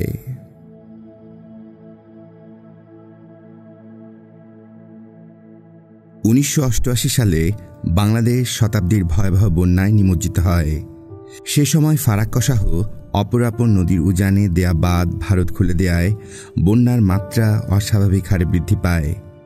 এতে বাংলাদেশের জনগণ ভারতের এরূপ অমানবিক ভূমিকায় তীব্র ক্ষোভে ফেটে পড়ে। এরই মাঝে বাকশালের তদানীন্তন সাধারণ সম্পাদক বাংলাদেশে আফগান স্টাইলে বিপ্লব ঘটানোর আহ্বান জানান। এদিকে বন্যার পর দেশে যখন পূর্ণোদ্যমে পুনর্বাসন প্রক্রিয়া চলছিল, তখন গোপনে রয়ের কয়েকজন শীর্ষস্থানীয় কর্মকর্তা ছদ্মবেশে বাংলাদেশ সফরে আসেন। এ ব্যাপারে একটি সাপ্তাহিক প্রকাশিত রিপোর্টে উল্লেখ করা হয় যে, একটি নির্ভরযোগ্য সূত্র থেকে জানা গেছে এবারের শারদীয় দুর্গাপূজা উপলক্ষে পর্যটকের ছদ্মবেশে ভারতীয় গোয়েন্দা সংস্থা রয়ের অতিরিক্ত পরিচালক দেবাশিস দীপঙ্করের নেতৃত্বে ডজন খানেক সদস্য বর্তমানে বাংলাদেশে এসেছে। সূত্রটি জানায়, পর্যটকের ছদ্মবেশে আগত এসব এজেন্টরা ইতিমধ্যেই ভারতের স্বার্থ রক্ষাকারী কিছু রাজনৈতিক নেতা, কর্মী এবং ব্যবসায়ীর সঙ্গে আলাপ আলোচনা চালিয়েছে বলে ধারণা করা হচ্ছে। এবারের বন্যার সময় বাংলাদেশে ভারত বিরোধী রাজনীতি বেড়ে যাওয়ার দরুন আওয়ামী লীগ সহ ভারতের স্বার্থ রক্ষাকারী রাজনৈতিক দলগুলোর রাজনৈতিক কর্মপন্থা নির্ধারণ এবং প্রয়োজনীয় নির্দেশ দেওয়ার জন্যই চুপিসারে এই সফর। অভিজ্ঞ মহলের একটি অংশের মতে, ভারতীয় এজেন্টরা অনেক আগে থেকেই বাংলাদেশের রাজনৈতিক পরিমণ্ডলে কর্মকাণ্ড চালিয়ে যাচ্ছে। ক্ষমতাসীন জাতীয় পার্টি গঠনের প্রথম থেকে এ পর্যন্ত নানাভাবে এজেন্টরা এই পার্টির ভেতরে আছর বজায় রাখে। উপদলীয় কোন্দল, লবিং, গ্রুপিং এবং পদ নিয়ে কাড়াকাড়ির পেছনে ভারতীয় এই গোয়েন্দা সংস্থা ন্যাক্কারজনক কর্মকাণ্ড চালিয়েছে। বাংলাদেশের স্বাধীনতার পর থেকেই তাদের চক্রান্তের জাল বিস্তার করতে থাকে। এছাড়া সানডে পত্রিকা পাকিস্তান, শ্রীলঙ্কা এবং মরিশাসে এর তৎপরতা সম্পর্কে বিশদ সংবাদ পরিবেশন করেছে। শুধু দেশের বাইরেই তাদের গোয়েন্দা তৎপরতা সীমিত রাখেনি, ভারতের অভ্যন্তরে বিরোধী দলগুলোর বিরুদ্ধেও তাদের তৎপরতা অব্যাহত রয়েছে। সম্প্রতি পর্যটকের বেশে এর অতিরিক্ত পরিচালক দীপঙ্কর সহ ডজন খানেক উচ্চপদস্থ কর্মকর্তার ঢাকায় আগমন তাই নানা কারণে গুরুত্বপূর্ণ। অভিজ্ঞ মহল মনে করেছেন, বাকশালের সাধারণ সম্পাদক আব্দুর রাজ্জাকের সাম্প্রতিক বক্তব্য এবং কর্মকর্তাদের ঢাকা আগমনের মধ্যে একটি যোগসূত্র রয়েছে। উদ্ধৃতি সম্পন্ন। সাপ্তাহিক নগরী, 7 নভেম্বর 1988 সংখ্যা। 1988 সালের বন্যার সময় পৃথিবীর আরও অনেক দেশের মতো ভারত সরকারও বন্ধুত্বের নিদর্শন স্বরূপ সামরিক হেলিকপ্টার প্রেরণ করে ত্রাণ কাজে সহায়তা দানের জন্যে। কিন্তু অন্য কোনো দেশের বিরুদ্ধে অভিযোগ না উঠলেও ভারতীয় হেলিকপ্টারগুলোর গতিবিধি নিয়ে সন্দেহের সৃষ্টি হয়। অভিযোগ করা হয়, ভারতীয় হেলিকপ্টারগুলো এক স্থান থেকে অন্য স্থানে যাওয়ার পথে সোজা না গিয়ে ঘোড়া পথে বিভিন্ন KPI অর্থাৎ কি পয়েন্ট ইনস্টলেশন বা অতি গুরুত্বপূর্ণ স্থাপনা ছবি সংগ্রহে ব্যস্ত থাকে। এ নিয়ে ভারতীয় পাইলটদের সাথে ঢাকাস্থ এয়ারফোর্স মেসে বাংলাদেশি অফিসারদের বাগবিতণ্ডতা হয়। এক পর্যায়ে পরিস্থিতি ঘোলাটে হয়ে উঠলে ভারতীয় হাইকমিশনার বাংলাদেশ সরকারকে অবহিত না করেই তেজগাঁ বিমানবন্দরে এসে ভারতীয় হেলিকপ্টারগুলো ভারতে ফিরিয়ে নিয়ে যান। 1993 সালে জেনারেল এরশাদ মন্ত্রিসভার একজন প্রাক্তন সদস্যসহ 10 জনকে আইন প্রয়োগকারী সংস্থা গ্রেফতার করে। এদের বিরুদ্ধে রয়ের পক্ষের একটি স্পাই রিং পরিচালনা করার অভিযোগ আনা হয়। এ ব্যাপারে 15 আগস্ট 1993 সংখ্যা দ্য নিউ নেশন পত্রিকায় প্রকাশিত প্রতিবেদন তপন খানের একটি রিপোর্ট থেকে জানা যায় যে এরশাদ সরকারের একজন মন্ত্রীর ব্যক্তিগত সচিব নুরুজ্জামানকে 1983 সালে এজেন্ট হিসেবে রিক্রুট করে। 10 including former minister held as র মেন শিরোনামের ওই রিপোর্টের মতে অভিযুক্ত নুরুজ্জামানের নেতৃত্বে 1983 সাল থেকে রয়ের একটি স্পাই চক্র গড়ে তোলা হয়, যারা বিভিন্ন সংস্থা বা প্রতিষ্ঠানের ছদ্মাবরণে তাদের গুপ্তচর বৃত্তি পরিচালনা করে আসছিল। এই গ্রুপটির সাথে ও প্রতিবেশী ভারতের প্রতিরক্ষা বিভাগের বিভিন্ন কর্মকর্তার ঘনিষ্ঠ যোগাযোগ ছিল। এছাড়া বাংলাদেশের বিভিন্ন গুরুত্বপূর্ণ সরকারি প্রতিষ্ঠানের ঊর্ধ্বতন কর্মকর্তার সাথেও এই চক্রটি সখ্যতা গড়ে তোলে। সরকারি এসব কর্মকর্তার সহায়তায় এই চক্রটি রাষ্ট্রীয় গুরুত্বপূর্ণ এবং গোপন তথ্য সংগ্রহ এবং পাচারে সক্ষম হয়। এক পর্যায়ে কর্মকর্তার কাছে বাংলাদেশ ভূতাত্ত্বিক জরিপ অধিদপ্তরের অতি গোপনীয় জরিপ সংক্রান্ত তথ্যাবলী পাচারের অভিযোগে নুরুজ্জামানের সহযোগী জাকির হোসেন খানকে পুলিশ গ্রেফতার করে। এ ব্যাপারে আরও একটি দৈনিকে বিস্তারিত তথ্য উপস্থাপন করা হয়। দৈনিক ইনকিলাবের 6 ফেব্রুয়ারি 1993 সংখ্যায় ভারতে গোপন দলিল পাচারের চাঞ্চল্যকর নেপথ্য কাহিনী শিরোনামে সাকির আহমেদ উল্লেখ করেন, উদ্ধৃতি শুরু, বাংলাদেশের রাজনৈতিক দলগুলোর মধ্যে কারা ভারত বিদ্বেষী, তাদের ভবিষ্যৎ কর্মসূচি এবং দেশের মাটির নিচে খনিজ সম্পদ, গ্যাসের ব্যাপারে বিস্তারিত তথ্য ভারত কী কারণে সংগ্রহ করার জন্য তৎপর হয়ে উঠেছে, এই প্রশ্ন জনমনে দেখা দিয়েছে। ভারতের গোয়েন্দা সংস্থার বড় ধরনের টোপ গিলিয়ে বাংলাদেশি 2 জন নাগরিকের মাধ্যমে এই সব কর্মকাণ্ড শুরু করে। সাবেক সরকারের একজন প্রভাবশালী মন্ত্রীর রাজনৈতিক সচিব রয়ের এদেশীয় এজেন্ট হিসাবে দেশের নিরাপত্তার প্রতি হুমকি সৃষ্টি করতে পারে এমন সব গোপন দলিল ভারতে পাচার করে দিয়েছে। রয়ের ছড়ানো টাকার কাছে দেশের স্বার্থ বিসর্জন দিয়ে রাজনৈতিক দলগুলো ভবিষ্যৎ কর্মপন্থা ফাঁস করে দেওয়ার সাথে সাবেক মন্ত্রীর রাজনৈতিক সচিব জড়িত রয়েছেন। টাকা এবং পিএইচডি ডিগ্রির টোপ ছেড়ে তার জালে টেনে নেয় ভূতত্ত্ব জরিপ পরিদপ্তরের উপপরিচালককে। একটি নির্ভরযোগ্য সূত্র জানায়, এরশাদ সরকারের প্রভাবশালী জনৈক মন্ত্রীর রাজনৈতিক সচিব মোহাম্মদ নুরুজ্জামান মুন্না ভারতীয় ব্যবসা লাভের জন্য 1986 সাল থেকেই রয়ের এদেশীয় এজেন্ট হিসাবে কাজ শুরু করেন। এই কাজে তার ঘনিষ্ঠ বন্ধু ভূতত্ত্ব জরিপ পরিদপ্তরের উপপরিচালক শিকদার মোহাম্মদ হাবিবুর রহমানকে নগদ অর্থ এবং পিএইচডি ডিগ্রি পাইয়ে দেবার লোভ দেখিয়ে জাল টেনে নেয়। গোয়েন্দা সংস্থার দীর্ঘ 7 বছর পর মুন্না ও হাবিবের কাছ থেকে এ সম্পর্কিত একটি দলিল হাতিয়ে নিয়ে যায়। রমনা থানাধীন 2/11 ময়মনসিংহ রোড পীরবাগস্থ ট্রেড ইম্প্যাক্টস মার্কেন্টাইল লিমিটেডের মালিক মোহাম্মদ নুরুজ্জামান মুন্না সম্পর্কে বাংলাদেশের গোয়েন্দা সংস্থার একটি সূত্র জানায়, জিজ্ঞাসাবাদে সে তাদের কাছে সবকিছু স্বীকার করেছে। এরশাদ সরকারের সময় 1983 সালে নতুন বাংলা যুব সংহতির কেন্দ্রীয় কমিটিতে সদস্য হিসাবে এই নুরুজ্জামান যোগদান করে। পরে ময়মনসিংহ জেলা শাখার সভাপতির পদটি সে লাভ করে। এই পদ ধরেই জাতীয় পার্টির বিভিন্ন নেতার সান্নিধ্যে এসে রাজধানীতে নিজের আসন দখল করে নেয়। সূত্রটি সাবেক প্রভাবশালী মন্ত্রীর নাম উল্লেখ না করে জানায়, মন্ত্রীর রাজনৈতিক সচিব হিসেবে কাজ করার সময় নুরুজ্জামান ভারতীয় গোয়েন্দা সংস্থা রয়ের এদেশীয় প্রতিনিধি হিসেবে কাজ শুরু করে। 1986 সালের প্রথম দিকে একদিন সকালে জাতীয় সংসদ ভবনের সামনে নুরুজ্জামানের সাথে রয়ের ভারতীয় প্রতিনিধির পরিচয় ঘটে। পরিচয়ক্রমেই ঘনিষ্ঠ হয়ে উঠলে রয়ের অপর একজন সদস্যের সাথে পরিচয় করিয়ে দিয়ে প্রথম সদস্য ভারতে ফেরত যায়। নুরুজ্জামান জিজ্ঞাসাবাদে স্বীকার করেছে যে রয়ের দ্বিতীয় ব্যক্তির সাথে পরিচয় হওয়ার পর তাকে দেশের রাজনৈতিক দলগুলোর ভবিষ্যৎ কী হতে পারে এবং কারা ভারত বিদ্বেষী এবং বিদ্বেষী নয় সে সম্পর্কে তথ্য দিতে হতো। দ্বিতীয় ব্যক্তিটি 1989 সালের শেষ দিকে ভারতে চলে গেলেও তার সাথে নুরুজ্জামানের চিঠির মাধ্যমে যোগাযোগ হয়েছিল। সূত্র জানায় 1990 সালের প্রথম দিকে রয়ের তৃতীয় প্রতিনিধি ঢাকায় এসে নুরুজ্জামানকে ডেকে দ্রুত কাজ করার নির্দেশ দেয়। বাংলাদেশের রাজনৈতিক কর্মকাণ্ড সম্পর্কের প্রতিবেদন লিখে দেওয়া ছাড়াও সেগুলো প্রায় নুরুজ্জামান এবং তার নিজস্ব ব্যবসা প্রতিষ্ঠানের ফ্যাক্সের মাধ্যমে ভারতে পাঠিয়ে দেওয়া হতো। রাজনৈতিক কর্মকাণ্ডের বিবরণ আগাম পাচার করার সময় বাংলাদেশের খনিজ সম্পদ, গ্যাস সম্পর্কিত গোপন দলিল নিয়ে রয়ের প্রতিনিধির সাথে তার কথাবার্তা হয়।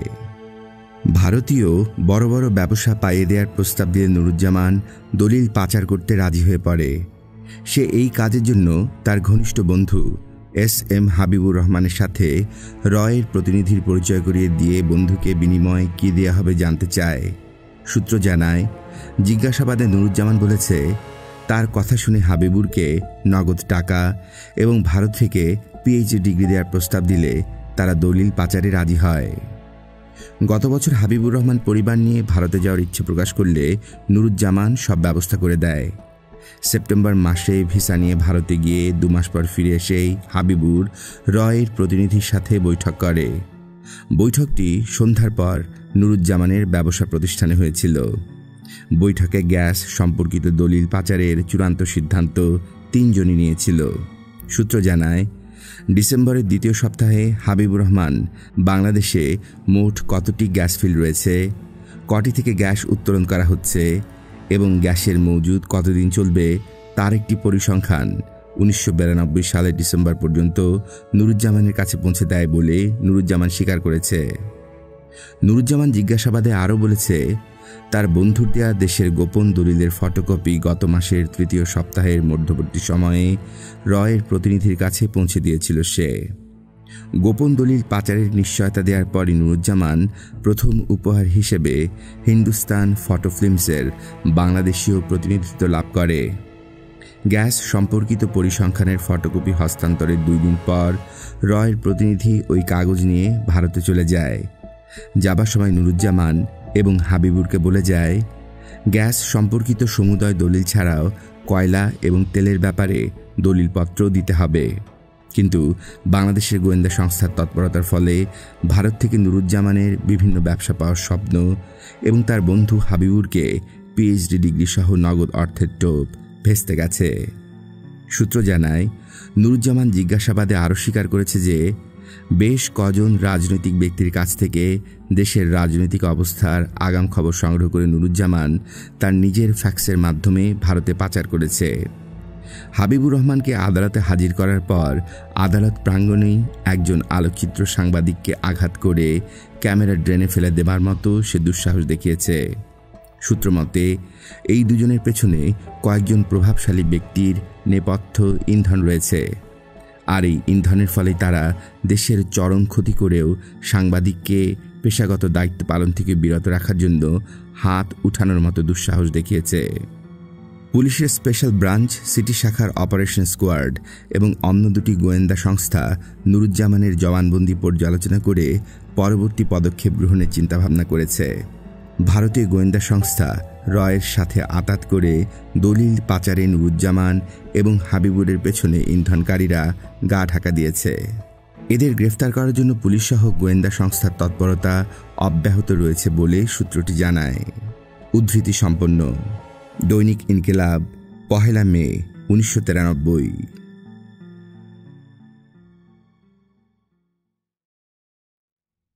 1990 সালে স্থির নিশ্চিত হয়ে যায় যে জেনারেল এরশাদের গৃহীত পদক্ষেপসমূহ এবং তার অনুসৃত নীতিমালা ভারতের স্বার্থ পুরোপুরি রক্ষা করছে না। বিশেষ করে 1990 সালে ইরাক যখন কুয়েত দখল করে নেয়, তখন জেনারেল এরশাদ ভারতের সাথে 25 বছর মেয়াদী মৈত্রী চুক্তির বন্ধন অস্বীকার করে জাতিসংঘ বাহিনীতে সৈন্য প্রেরণ করেন। জেনারেল এরশাদের বিরুদ্ধে হাজারো অভিযোগ আনা হলেও এই একটি মাত্র কারণেই এদেশবাসী তার কাছে কৃতজ্ঞ থাকবে। কারণ জেনারেল এরশাদ জাতিসংঘ বাহিনীতে সৈন্য পাঠিয়ে বিশ্বকে পরোক্ষভাবে একথাই জানিয়েছেন যে বাংলাদেশ একটি স্বাধীন সার্বভৌম দেশ এবং এদেশ ভারতের চাপকে উপেক্ষা করার ক্ষমতা রাখে। দ্বিতীয়ত, ছোট্ট দেশ কুয়েত দখলের বিরুদ্ধে প্রতিবাদ স্বরূপ বাংলাদেশ ইরাক বিরোধী জোটে অংশগ্রহণ করার অর্থ হল আমাদের দেশটিও ছোট।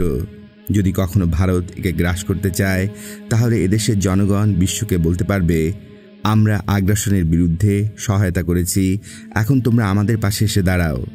এছাড়া এই পদক্ষেপ গ্রহণ করায় বাংলাদেশ সেনাবাহিনী আন্তর্জাতিক পরিমণ্ডলে যে মর্যাদা লাভ করে তা কোনোভাবেই খাটো করে দেখার অবকাশ নেই।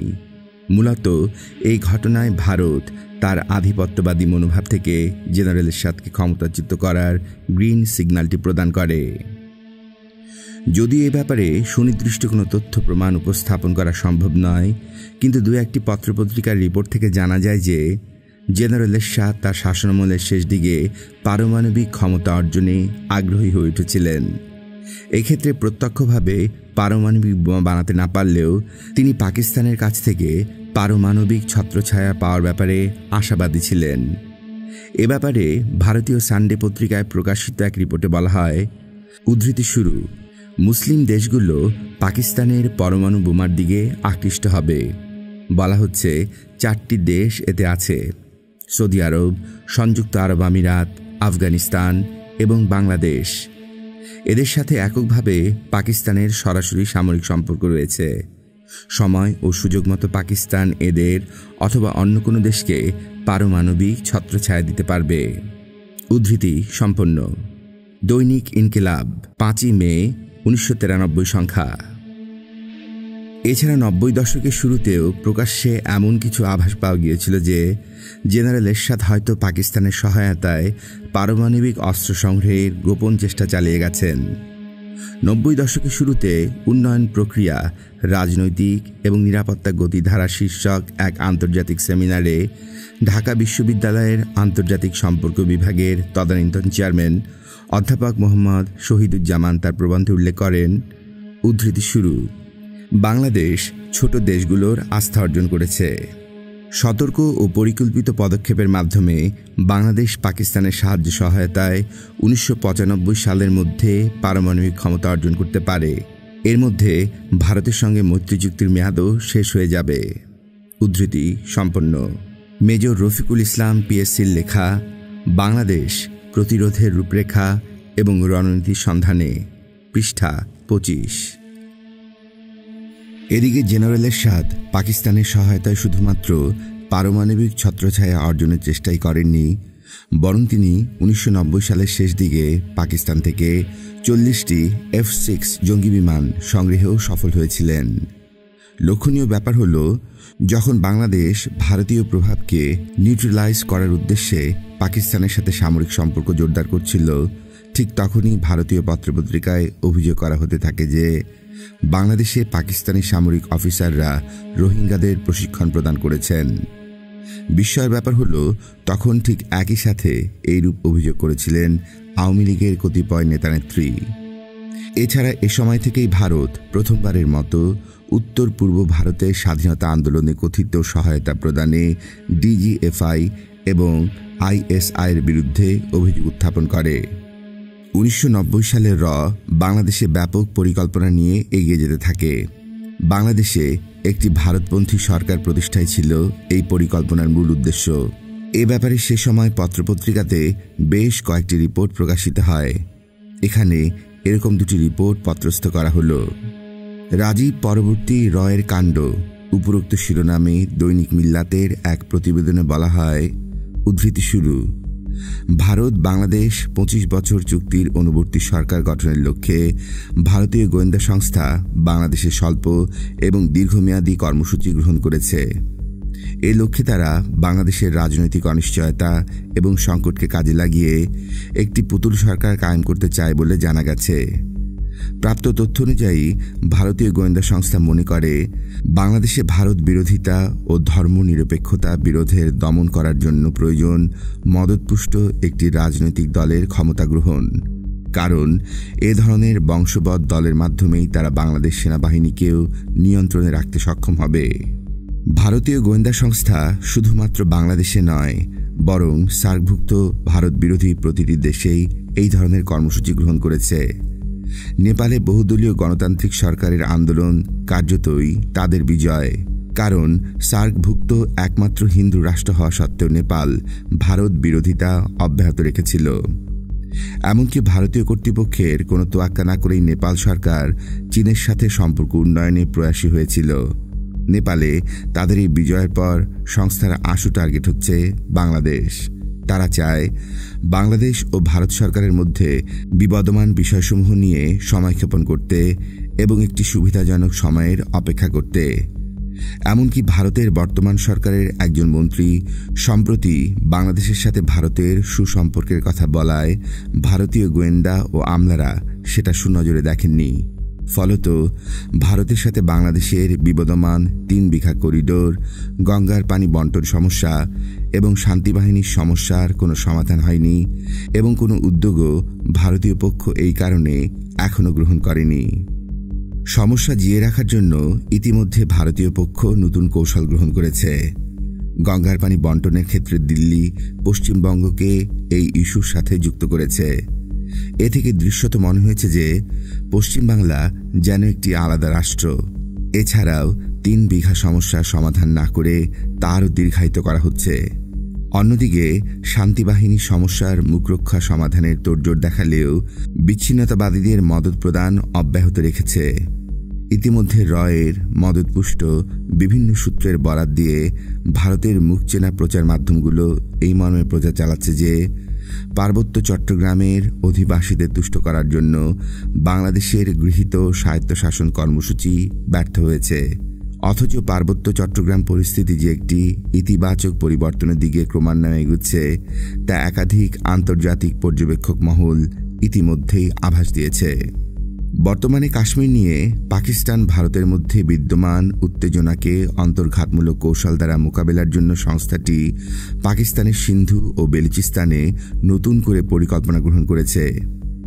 ইতিমধ্যেই ভারতের জনৈক নেতা বলেছেন যে ভারত সরকারের উচিত হবে সিন্ধু ও বেলুচিস্তানের সমস্যা তুলে ধরা। অবশ্য পাকিস্তানের করাচিতে দীর্ঘদিন ধরেই সমস্যা চলেছে। শ্রীলঙ্কায় সৃষ্ট চক্রান্তের জাল এখন শ্রীলঙ্কা পূর্ণমুক্ত করতে পারেনি, অর্থাৎ ভারতের চারপাশের রাষ্ট্রসমূহে ভারতীয় গোয়েন্দা সংস্থার অপতৎপরতা এখন চরম পর্যায়ে উপনীত হয়েছে। পর্যবেক্ষক মহলের মতে রাজীব সরকারের পতনের পর রয়ের দর্প অনেকাংশে খর্ব হবে বলে মনে করা হলেও সর্বশেষ পরিস্থিতির মূল্যায়নে উক্ত ধারণা অমূলক বলে প্রতীয়মান হচ্ছে। 1909 সালে কিভাবে মরিয়া হয়ে এদেশে একটি ভারতপন্থী সরকার প্রতিষ্ঠায় তৎপর হয়ে উঠেছিল সে সম্পর্কে দৈনিক ইনকিলাবে বলা হয়, উদ্ধৃতি শুরু, আর দেরি নয়, যত শীঘ্রই সম্ভব বাংলাদেশে একটি প্রো ইন্ডিয়ান সরকার খাড়া করা হোক। এই প্রত্যাশায় ভারতের গোয়েন্দা সংস্থা এখন মরিয়া হয়ে উঠেছে। ইতিমধ্যে তারা এ লক্ষ্যে কিছুটা এগোতে সক্ষম হয়েছে বলেও আত্মতৃপ্তির আমেজ অনুভব করছে। তাদের ধারণা বাংলাদেশে কৌশলে একটা তাবেদার সরকার প্রতিষ্ঠিত হলেই পরবর্তীতে ধাপে ধাপে সিকিমের মতো বিনা যুদ্ধে কেল্লা ফতে করা সম্ভব। রিসার্চ অ্যান্ড অ্যানালাইসিস উইং অর্থাৎ সংক্ষেপে র নামে পরিচিত এই সংস্থাটির মাধ্যমে ভারতের গতায়ু কংগ্রেস শাসক গোষ্ঠী উপমহাদেশ সহ দক্ষিণ এশিয়ার বিভিন্ন দেশে এতকাল যে মাস্তানি সুলভ মুরলীপনা ফলানোর পাশাপাশি বহু অঘটন সৃষ্টির প্রয়াস পেয়েছে। উদ্দেশ্য ওই অঞ্চলের দেশগুলো গায়ে গতরে বড় দেশ হিসেবে ভারতকে মোড়ল মেনে হর হামেশা ষষ্ঠাঙ্গে প্রণাম করুক। যারা মোড়ল মানতে চাননি তাদেরকে বেয়াদবির উচিত শিক্ষা দেওয়ার জন্য ঘরের শত্রু বিভীষণদের দ্বারা শান্তিং দেওয়ার চেষ্টা করা হয়েছে। একই কায়দায় সিকিমে একটি প্রো ইন্ডিয়ান পুতুল সরকার দাঁড় করানোর পর ওরা নিজেরাই পার্লামেন্টে ভারতভুক্তির সিদ্ধান্ত নিয়ে স্বাধীনতা বিসর্জন দিয়েছে। উদ্ধৃতি শেষ। দৈনিক মিল্লাত, 24 এপ্রিল 1990। ষড়যন্ত্রের জাল বিস্তারে পারদর্শী শ্রীলঙ্কায় এ ধরনের জাল ফেলতে গিয়ে অবশ্য টাইগারদের কবলে পড়ে শেষমেশ কোনো রকমে পালিয়ে বাঁচতে সক্ষম হয়েছে। পাকিস্তানের সিন্ধু এবং বেলুচিস্তানেও মাঝে মাঝে তারা জাল ফেলে, যদিও এখন পর্যন্ত দড়ি টেনে মাছ তো দূরের কথা, জাল ঠিকমতো তারা মেলতে পারেনি। তবে ইতিমধ্যে মাছ মিলে গেছে নেপালে। পর্যবেক্ষক মহলের মতে ভারতের আধিপত্যবাদী চরিত্রের কঠোর সমালোচক নেপালের স্বাধীন জেতা রাজা বীরেন্দ্রর বিরুদ্ধে গণ অভ্যুত্থানে কথিত বিজয় মূলত ভারতেরই সাফল্য। এটা সবার জানা যে বাংলাদেশ স্বাধীন হবার পরক্ষণেই ৭২-এর ১৯শে মার্চ ঢাকায় স্বাক্ষরিত হয় ২৫ বছর মেয়াদী ইন্দিরা মুজিব চুক্তি, যাতে পারস্পরিক সহায়তার নামে বাংলাদেশের স্বাধীন সত্তা অনেকটা লোপ পায়। তদানীন্তন আওয়ামী লীগ সরকার এটাকে ভারত বাংলাদেশ মৈত্রী চুক্তি নামে প্রচার করলেও রাজনৈতিক মহলেকে অধীনতামূলক মৈত্রী বা দাসখত চুক্তি হিসেবে আখ্যায়িত করেন। ৭৫-এর অগাস্টে পট পরিবর্তন ও মুজিব হত্যাকে একটি বিরাট পরাজয় এবং ব্যর্থতা বলে মনে করে। সেই থেকে কিছুদিনের জন্য কচ্ছপের মতো মাথা গুটিয়ে নিলেও আস্তে আস্তে পুনরায় কাজ শুরু করে এবং সময় এবং সুযোগের অপেক্ষা করতে থাকে। তথ্যাভিজ্ঞ মহলের মতে নেপালে রাজতন্ত্র খতমের জনপ্রিয় স্লোগানের ছদ্মাবরণে প্রো ইন্ডিয়ান গণতন্ত্র রোপণের কাজ সারা হলেই এর সম্ভাব্য পরবর্তী টার্গেট হচ্ছে বাংলাদেশ। ভারতীয় সংবিধানের ৪ মূলনীতিতে বিশ্বাসী আওয়ামী লীগ হচ্ছে বাংলাদেশের ভারতপন্থী বা প্রো ইন্ডিয়ান দলগুলোর মধ্যে এর নিকট সবচেয়ে নির্ভরযোগ্য দল। এর ও অর্থবহ পৃষ্ঠপোষকতায় দলটি ৭৫-এর লেজে গোবরে দশা কাটিয়ে সময়ের ব্যবধানে ইতিমধ্যেই বেশ মোটাতাজা হয়ে উঠেছে। ভারতের ক্ষমতাসীন নয়া সরকার বাংলাদেশ সহ প্রতিবেশী দেশসমূহের সঙ্গে সম্পর্ক উন্নয়নের কথা বললেও তাদেরকে বাংলাদেশে একটি পুতুল সরকার গঠনের প্রয়োজনীয়তা উপলব্ধি করাতে সক্ষম হয়েছে বলে মনে করার যথেষ্ট সঙ্গত কারণ রয়েছে। এর এ কথাও জানা আছে যে ২৫ বছর মেয়াদী ইন্দিরা মুজিব চুক্তির মেয়াদ ১৯৯৭ সালে শেষ হয়ে যাবার আগেই পুতুল সরকার বসানোর কাজ সেরে ওই চুক্তি জিন্দা করে নিতে হবে। এই কারণেই ভারতের নতুন সরকার ৩ বিঘা হস্তান্তর, শান্তিবাহিনী সমস্যার সমাধান এবং ফারাক্কায় পানি বন্টনের স্থায়ী চুক্তি স্বাক্ষরের উদ্যোগ নিয়েও আবার ফেলে রেখেছে। তারা চায় ওগুলো পুতুল সরকারের মাধ্যমে করিয়ে নিয়ে তাদেরকে জনপ্রিয় বানিয়ে সেই ফাঁকে কাজ বাগিয়ে ফেলবে। সাম্প্রতিক উপজেলা নির্বাচনে আওয়ামী লীগ অনেকগুলো সিট পেয়ে প্রচুর শক্তি সঞ্চয় করেছে।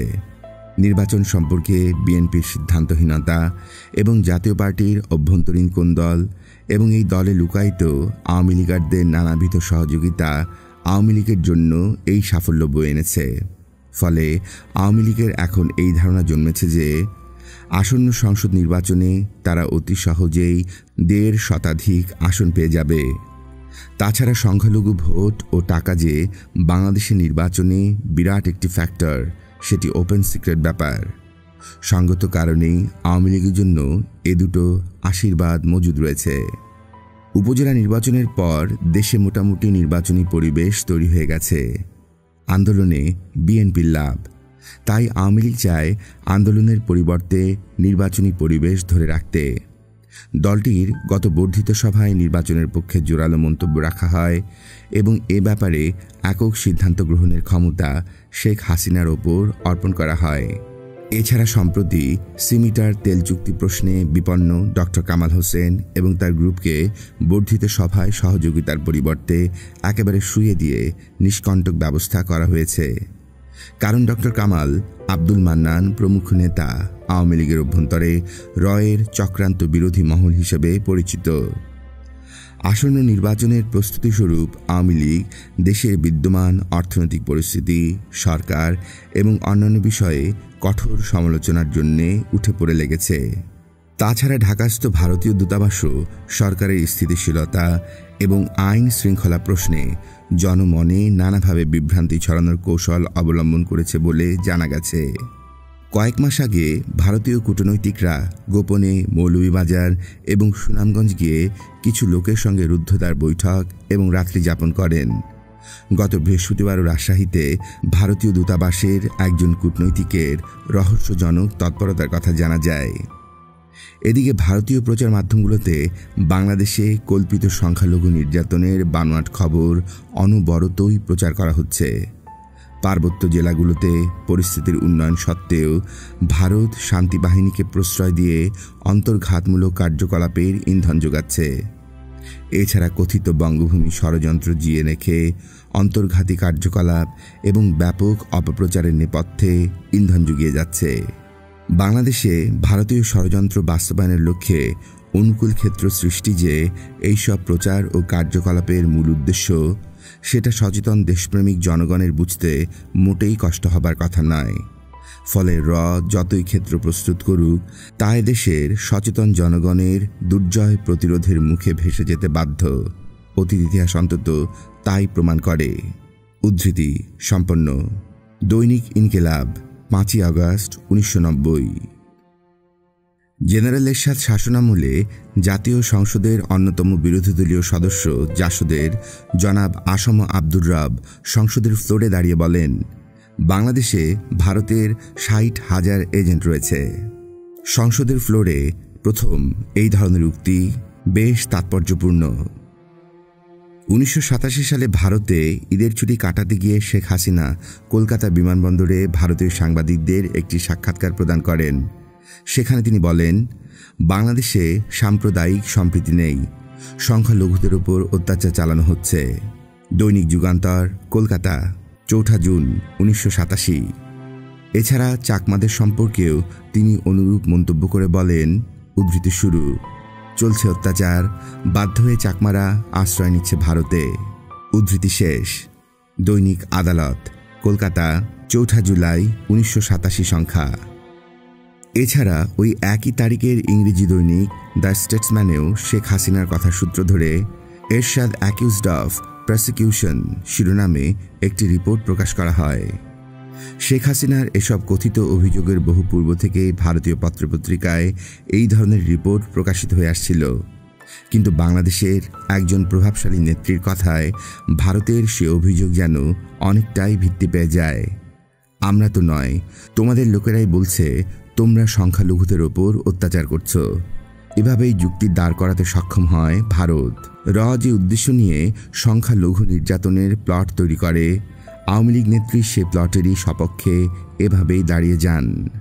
পার্বত্য চট্টগ্রামে শান্তিবাহিনী দক্ষিণ পশ্চিমাঞ্চলে বঙ্গভূমি আন্দোলন উস্কে দিয়েও বাংলাদেশ বিরোধী চক্রান্ত থেকে বিরত হয়নি, বরং বাংলাদেশের উত্তর পূর্বাঞ্চলে আরেকটি বিচ্ছিন্নতাবাদী আন্দোলন সৃষ্টিতে 1988-1989 সালে প্রত্যক্ষভাবে ইন্ধন যোগায়।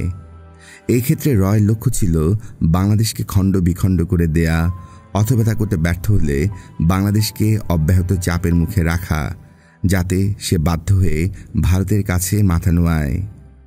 এ লক্ষ্যে 1988 সালের শেষ দিক হতে বিভিন্ন ভারতীয় পত্রপত্রিকায় হঠাৎ করে ময়মনসিংহ অঞ্চলে গারোদের অধিকার নিয়ে রিপোর্ট প্রকাশিত হতে থাকে।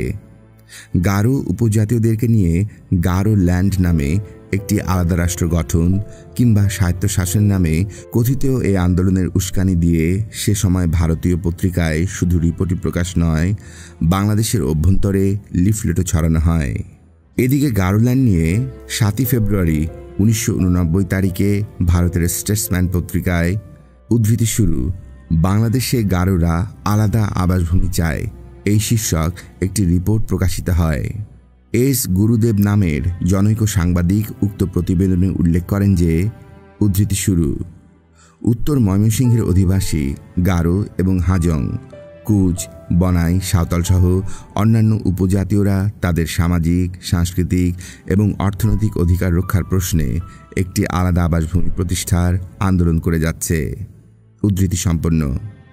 এরশাদ সরকার কর্তৃক সংবিধানের 8ম সংশোধনীর পরই এই আন্দোলন জোরদার হয় বলে প্রতিবেদক উল্লেখ করেন। এস গুরুদেব আরও অভিযোগ করেন যে, সাম্প্রদায়িক সংঘাত এবং উপজাতীয় নারীদের জোর করে ধর্মান্তরিত করা সহ তাদের অপহরণ পর্যন্ত করা হচ্ছে। এমনকি উপজাতীয়দের হাজার হাজার একর জমি বাংলাদেশ সরকার শত্রু সম্পত্তি আইনে অধিগ্রহণ করেছে বলেও স্টেটসম্যান অভিযোগ করে। তবে একই সাথে উক্ত প্রতিবেদন থেকে এটাও জানা যায় যে, সীমান্তের গারো পার্বত্য এলাকা থেকে গারোল্যান্ড আন্দোলনের প্রত্যক্ষ উস্কানি দেয়া হচ্ছে। ভারতের মেঘালয় রাজ্যের তদানীন্তন মুখ্যমন্ত্রী পি সাংমা ভারতীয় রাজীব গান্ধীর কাছে একটি পত্রে বিষয়টি নিয়ে ইতিবাচক সহযোগিতা দানের আহ্বান জানিয়েছেন বলে উক্ত প্রতিবেদন থেকে জানা যায়। গারোল্যান্ড আন্দোলন যে এর পরিকল্পনায় সূচিত হয়েছিল, সেটা বলাই বাহুল্য। সে সময় যে স্টেটসম্যান পত্রিকায় এ নিয়ে মাতামাতি করা হয়, সেই পত্রিকাটিও রয়ের ক্রিয়ানক একটি পত্রিকা। এদিকে কথিত গারোল্যান্ড আন্দোলন সম্পর্কে 1989 সালে ঢাকায় একটি পত্রিকায় লেখা হয়, উদ্ধৃতি শুরু, অতীত ইতিহাস থেকে জানা যায় যে আজকের কথিত গারোল্যান্ড আন্দোলনের জন্ম হয় 1947 সালে। এ সময় কমিউনিস্ট পার্টি বাংলাদেশের সাবেক প্রধান মনি সিংয়ের নেতৃত্বে আদিস্থান নামক একটি আন্দোলন শুরু করা হয়, কিন্তু তৎকালীন সরকার কঠোর হস্তে এ আন্দোলন দমন করেন। 1950 সালে আবার দেখা দেয় হাজং বিদ্রোহ। 1965 সালের যুদ্ধের পর অনেকে চলে যায় ভারতে। সেই সময় ভারতে চলে যাওয়া উপজাতীয়দের সাথে আজকের কথিত গারোল্যান্ড আন্দোলনের একটি সংযোগ রয়েছে বলে জানা যায়। বর্তমানে আবার জনৈক সুরেন্দ্র সাধু আদিস্থান আন্দোলনকে পুনর্জীবিত করার চেষ্টা চালাচ্ছে বলে একটি সূত্র থেকে জানা যায়। অন্যদিকে আওয়ামী লীগের কাদের সিদ্দিকীর নেতৃত্বাধীন কাদেরিয়া বাহিনীর সদস্যরাও নাকি এখন গারোল্যান্ড আন্দোলনের প্রত্যক্ষ মদত যোগাচ্ছে। ভারতীয় মহল থেকে প্রচার চালানো হচ্ছে যে বর্তমানে প্রায় 1000 উপজাতীয় যুবক ভারতের মেঘালয়ে গিয়েছে ট্রেনিংয়ের জন্যে। মেঘালয় রাজ্য সরকার তাদেরকে নাকি প্রশিক্ষণে সহযোগিতা এবং বিচ্ছিন্নতাবাদী আন্দোলনে প্রত্যক্ষ সাহায্য করছে বলে একটি সূত্র জানায়। এদিকে নেত্রকোনা, ময়মনসিংহ, শেরপুর, জামালপুর এবং কিশোরগঞ্জে কর্মরত খ্রিস্টান মিশনারি সংস্থাগুলো গারোল্যান্ড আন্দোলনে মদত দিচ্ছে বলে অভিযোগ পাওয়া গেছে। বৃহত্তর ময়মনসিংহ জেলার বিভিন্ন এলাকার অধিবাসীদের সাথে আলাপ করে জানা যায়, বাস্তবে কথিত গারোল্যান্ড আন্দোলনের কোনো অস্তিত্ব তাদের জানা নেই। তবে ভারতের বিভিন্ন প্রচার মাধ্যম থেকে এ ধরনের একটি আন্দোলনের কথা তারা জানতে পেরেছে। পর্যবেক্ষক মহলের মতে, পার্বত্য চট্টগ্রামের ন্যায় ময়মনসিংহের আদিবাসী গারোদের মধ্যে বিচ্ছিন্নতাবাদী আন্দোলন সৃষ্টির জন্য ভারত বিভিন্নভাবে চেষ্টা চালাচ্ছে। ভারতের মেঘালয় রাজ্য সরকার এই ব্যাপারে গুরুত্বপূর্ণ ভূমিকা পালন করেছে বলেও অভিজ্ঞ মহল মনে করেন। উদ্ধৃতি সম্পন্ন। 6 ডিসেম্বর 1990 তারিখে এরশাদের পতন এবং বিচারপতি শাহাবুদ্দিনের ক্ষমতা গ্রহণের পর থেকে শুরু করে 91 সংসদ নির্বাচন পর্যন্ত র এবং তার এদেশীয় এজেন্টরা বেশ ভালো পারফরমেন্স দেখাতে সক্ষম হয়। যদিও ওই সময় রয়ের আদর্শিক চালিকা শক্তি কংগ্রেস দিল্লির মসনদে আসীন ছিল না, তবু সে সময়ে কাকতালীয়ভাবে ভারতে কংগ্রেস বিরোধী কোনো সরকার সরাসরি সরকার পরিচালনায় ছিল না বলে অন্যান্য পরিবেশ পরিস্থিতির আলোকে রকে বিশেষ বেগ পেতে হয়নি। তখন ভারতের তত্ত্বাবধায়ক সরকারের প্রধানমন্ত্রী চন্দ্রশেখর প্রকাশ্যে বাংলাদেশ বিরোধী ভূমিকায় জড়িত হননি এবং সে অবস্থাও তার ছিল না, কারণ ভিপি সিং সরকারের পতনে এবং জনতা দলের দলছুটদের নিয়ে কংগ্রেসের সমর্থনে চন্দ্রশেখর সরকার গঠন করেছিলেন।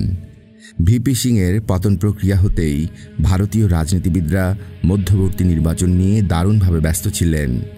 ফলে সাউথ ব্লকের বাংলাদেশ বিষয়ক কর্মকর্তারা তখন দায়িত্ব পালনে স্বাধীন ছিলেন। সেই স্বাধীন মনোভাব তারা প্রকাশ করলেন, সঙ্গে পেলেন রয়ের কর্মকর্তাদের। অবশ্যই স্বাধীন মনোভাব তাদের নীতির ক্ষেত্রে সামঞ্জস্যপূর্ণ, অর্থাৎ 75 পরবর্তীতে বাংলাদেশের ক্ষেত্রে যা তারা গ্রহণ করেছিলেন সেটি ছিল তাদের মূলনীতি ছিল দুইটি। এক, বাংলাদেশে ভারত অনুগত সরকার প্রতিষ্ঠা করা এবং ভারতের স্বার্থের বাহক দল এবং ব্যক্তিকে আনুকূল্য প্রদান।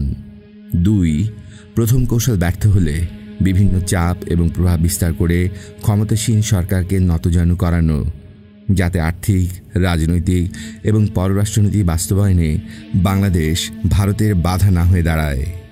তথ্যসূত্র শামসুর রহমান লিখিত বাংলাদেশ ভারত সম্পর্ক, সাপ্তাহিক বিচিত্রা, 23 জুলাই 1993। সাপ্তাহিক সুগন্ধার 25 জুলাই 1989 সংখ্যায় লেখা হয়, শেখ হাসিনা 1989 সালে লন্ডনে বিশিষ্ট সাংবাদিক আব্দুল গাফফার চৌধুরীর সঙ্গে সাক্ষাতের এক পর্যায়ে বলেছিলেন, ক্ষমতার 4 আনা ভাগ পাইলেও তিনি ক্ষমতায় যাইতে রাজি আছেন। উদ্ধৃতি সমাপ্ত। তখন কোন অদৃশ্য হাতের কারসাজিতে শেখ হাসিনা ক্ষমতায় যাওয়ার স্বপ্ন দেখেছিলেন সেটি স্পষ্ট নয়, কিন্তু 90-এর গণ আন্দোলনের প্রথম পর্যায়ে তিনি এবং তার বুদ্ধিজীবী এবং সাংস্কৃতিক কর্মীরা এরশাদ পতনের ব্যাপারে মোটেই আগ্রহী ছিলেন না। কিন্তু তারা যখন নিশ্চিত হলেন যে এরশাদের পতনের আর দেরি নেই, তখন মাত্র 4 আনা ভাগের স্বপ্ন না দেখে আওয়ামী লীগ 16 আনা ক্ষমতার মোহে বিভোর হয়ে ওঠে। এরশাদ পতনের পর পছন্দনীয় দলটিকে ক্ষমতার মসনদে বসানোর রাস্তা পরিষ্কার করার জন্য অপারেটিভ এবং এদেশি এজেন্টরা বেশ কিছু পদক্ষেপ গ্রহণে তৎপর হয়ে ওঠে, যার মধ্যে মোটামুটিভাবে নিম্নলিখিত ঘটনাবলী উল্লেখের দাবি রাখে। 1. যে কোনোভাবে জাতীয়তাবাদী শক্তির মাঝে অনৈক্য সৃষ্টি। অন্য কোনো জাতীয়তাবাদী সংগঠনের কোনো নেতাকর্মী যাতে বিএনপিতে যোগদান করতে না পারে এবং বিএনপিকে শক্তিশালী করতে না পারে সে পদক্ষেপ গ্রহণ। এ পর্যায়ে প্রথমেই দেশজুড়ে তথাকথিত প্রগতিবাদী এবং আস্ফালনকারী স্বভাবের রাজনীতিকদের দ্বারা গণদুশ্মনের একটির পর একটি তালিকা প্রকাশ করতে থাকে। যখনই যাকে নিজেদের আদর্শের বিরোধিতাকারী বলে মনে হয়েছে তখনই ফটোস্টেট কাগজে গণদুশ্মনের তালিকায় তার নাম উঠিয়ে দেওয়া হয়েছে। এখানে লক্ষণীয় যে যাদের নাম তালিকায় প্রকাশ পায় তাদের অনেকে দোষী হলেও অন্যান্য অনেকের ক্ষেত্রে কোনো বাঁচ বিচার করা হয়নি। আরও আশ্চর্যের ব্যাপার, এরশাদ আমলে যারা এরশাদের কবিতাকে বিশেষ গুরুত্ব সহকারে পত্রিকায় ছেপেছেন বা টিভি শিল্পী হিসাবে যেসব অতি প্রগতিবাদী এরশাদের কৃপা প্রার্থনায় তার সঙ্গে দেখা করতে গিয়েছেন তাদের একজনকেও গণদুশ্মনের তালিকায় স্থান দেওয়া হয়নি। টিভি সংবাদ পাঠক হিসেবে পরিচিত এক নাট্যাভিনেতা এবং তার সঙ্গী সাথীরা আপোষ মীমাংসার জন্য এরশাদের সঙ্গে অত্যন্ত আগ্রহ সহকারে একবার সাক্ষাৎ করেছিলেন। সেই ব্যক্তিকেই এরশাদ পতনের পর টিভি পর্দায় অত্যন্ত আনন্দের সঙ্গে খবর পড়তে দেখা যায়। অনেকে বলেন যে তিনি জোর করে সেদিন খবরটা পড়েছিলেন। মূলত হঠাৎ করে গণদুশ্মন বানানোর প্রক্রিয়ার লক্ষ্য ছিল যাতে জাতীয় পার্টির বিপুল সমর্থক এবং নেতাকর্মী বিএনপিতে ফিরে যেতে না পারে। জাতীয় পার্টির সমর্থকরা বিশেষ করে মফস্বল এলাকায় সকলেই বাংলাদেশি জাতীয়তাবাদে বিশ্বাসী। তখন এরশাদ পতনের পর জাতীয় পার্টির অবস্থা এমনই ছিল যাতে অনেকে মনে করেছিলেন জাতীয় পার্টির কোনো অস্তিত্ব থাকবে না। তৎকালীন সময়ে সেটি হওয়া অত্যন্ত স্বাভাবিকও ছিল। এখন এখানে যদি সাধারণ জনগণকে বা গ্রাম পর্যায়ের সহজ সরল নেতাকর্মীদের ভয় পাইয়ে নিরাপত্তাহীন পরিবেশে ফেলে দেয়া যায় এবং সচেতন সকলের কাছে ঘৃণার পাত্রে পরিণত করা যায়, তখন স্বভাবতই বাংলাদেশি জাতীয়তাবাদী বিশ্বাসী জাতীয় পার্টির সমর্থকরা বিএনপিতে যেতে পারবে না। অর্থাৎ 9 বছরের আন্দোলনের দুর্বল বিএনপি তার পূর্বাকার এক বড় সমর্থক গোষ্ঠীকে হারায় এবং তাদের পুনর্গঠিত জাতীয় পার্টিতে জড়ো করার চেষ্টাও ওই অদৃশ্য শক্তি তখন হাতিয়ে নিয়ে যায়। 2.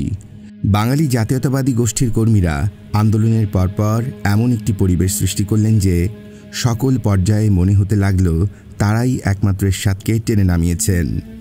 তখন বাংলাদেশি জাতীয়তাবাদী শক্তির সাংস্কৃতিক পরিমণ্ডলে কোনো উল্লেখযোগ্য পদচারণা না থাকায় তারা অর্থাৎ বাঙালি জাতীয়তাবাদীরা টিভি, রেডিও, পথনাটক, সাংস্কৃতিক অনুষ্ঠান অর্থাৎ সকল ক্ষেত্রে 75 পূর্ব দিনগুলোর গুণকীর্তন শুরু করে দেন। 75 পরবর্তী জিয়া সরকার, সাত্তা সরকারকেও এরশাদের মতোই একই গণ্ডিতে ফেলা হতে থাকে। তখন যে সমস্ত শিল্পী, নাট্যকর্মী বাংলাদেশি জাতীয়তাবাদে বিশ্বাসী ছিলেন তাদের অনেককে এরশাদের পদলেহনকারী হিসেবে চিহ্নিত করে অস্পৃশ্য ঘোষণা করা হয়। নাশিদ কামালের সঙ্গে শাকিলা জাফরের নাম একই সাথে প্রকাশ করা হলেও পরবর্তী সময় বুঝে শাকিলা জাফরকে ঠিকই পুনর্বাসিত করা হয়েছে, কিন্তু নাশিদ কামাল আজও অগ্রহণীয়ই থেকে গেছেন। বাংলা একাডেমির মহাপরিচালক পরিবর্তন নিয়েও এমন একটি কাণ্ড হয়েছিল। এরকম উদাহরণ আরও অনেক দেয়া যায়। 3. সশস্ত্র বাহিনী বিরোধী প্রচারের মাধ্যমে ঘোলাটে পরিবেশে সশস্ত্র বাহিনীর সদস্যদের খেপিয়ে তোলার প্রচেষ্টা নেওয়া হয়। এখানে এর উদ্দেশ্য ছিল যদি পরিস্থিতি সুবিধার মনে না হয় তবে যেন আবার খণ্ডকালীন বিশৃঙ্খলায় ফেরত যাওয়া যায়। এছাড়া সশস্ত্র বাহিনীর ভেতরের জুতবদ্ধতা ভেঙে দিতে পারলে লাভ ছাড়া ক্ষতির কোনো সম্ভাবনা নেই। অবশ্য জেনারেল নুরুদ্দিন এবং গোয়েন্দা সংস্থাগুলোর প্রাণান্ত পরিশ্রমের কারণে সেরূপ কোনো প্রচেষ্টায় সফলতা অর্জন সম্ভব হয়নি। জেনারেল নুরুদ্দিন তখন প্রতি রাতে প্রতিটি ব্যাটালিয়নে ইউনিটে প্রতিদিনকার রাজনৈতিক এবং অন্যান্য ঘটনাবলীর চুলচেরা বিশ্লেষণ উপস্থাপনের নির্দেশ দেন। সেখানে সশস্ত্র বাহিনীর সদস্যদের প্রোপাগান্ডাকে বিশ্বাস না করে সাংবিধানিক দায়িত্ব পালনের উপর বিশেষ জোর দেওয়া হয় এবং সর্বতোভাবে জনগণের মন মানসিকতা সম্পর্কে তাদের অবহিত করা হয়। সেই সময় সেনানিবাস শহরগুলোয় এরশাদের পক্ষে সশস্ত্র বাহিনীর সমর্থন দানের বিভিন্ন গুজব ছড়ানো হয়েছিল। তাছাড়া সৌদি আরবে অবস্থানরত সেনা সদস্যদের জীবনহানি নিয়েও গুজব প্রচারিত হয়। জাতীয় পার্টির একটি অংশের সাথে আওয়ামী লীগের আঁতাত প্রকৃতপক্ষে রয়ের পরামর্শক্রমে এবং পরিকল্পনা মাফিক হয়েছিল বলে কোনো প্রত্যক্ষ প্রমাণ না পাওয়া গেলেও বিভিন্ন ঘটনা এবং আওয়ামী লীগ জাতীয় পার্টি আঁতাতে কারা লাভবান হয়েছিল আর কাদের ক্ষতি হয়েছিল সে সমস্ত কিছু পর্যালোচনা করলেই ভেতরের অনেক কিছু বোঝা সহজ হয়ে যায়। তবুও তখন বিভিন্ন পত্রপত্রিকায় এ সংক্রান্ত যে সমস্ত অনুসন্ধানী প্রতিবেদন প্রকাশিত হয়েছিল তার বেশ কিছু আমাদের কৌতূহল মেটাতে পারে। এমনই একটি নিবন্ধ প্রকাশিত হয় সাপ্তাহিক আগামী পত্রিকায়। প্রতিবেদক সাজ্জাদ হায়দার সেখানে মন্তব্য করেন, উদ্ধৃতি শুরু, 1991 নির্বাচনে জাতীয় পার্টি অংশগ্রহণ করবে কি না তা অস্পষ্ট ছিল। জাতীয় পার্টি প্রকৃতপক্ষে ছত্রভঙ্গ পার্টিতে পরিণত হয়েছিল। ডিসেম্বর মাসের মধ্যে মিজান চৌধুরী জাতীয় পার্টির হাল ধরেন এবং বিপুলভাবে রাজনৈতিক কর্মকাণ্ড চালান। সে মাসেই মর্নিং সান পত্রিকার এক রিপোর্টে শেখ হাসিনা এবং মিজান চৌধুরীর বৈঠকের সংবাদ ছাপা হয়। এরই প্রতিক্রিয়ায় পরদিন মর্নিং সান অফিসে একদল লোক হামলা চালায়। আওয়ামী লীগ এ খবরের সত্যতা অস্বীকার করার কয়েকদিনের মধ্যে দেখা যায় জাতীয় পার্টি পূর্ণ শক্তিতে নির্বাচনের মাঠে নেমেছে। রটনা হলো আওয়ামী লীগ জাতীয় পার্টিকে নির্বাচনে অংশগ্রহণে উৎসাহী করেছে। তবে রটনা যাই হোক, জাতীয় পার্টি নির্বাচনে অংশগ্রহণ করায় বিএনপির ভোট নষ্ট হয়েছে এই কথা নিশ্চিত।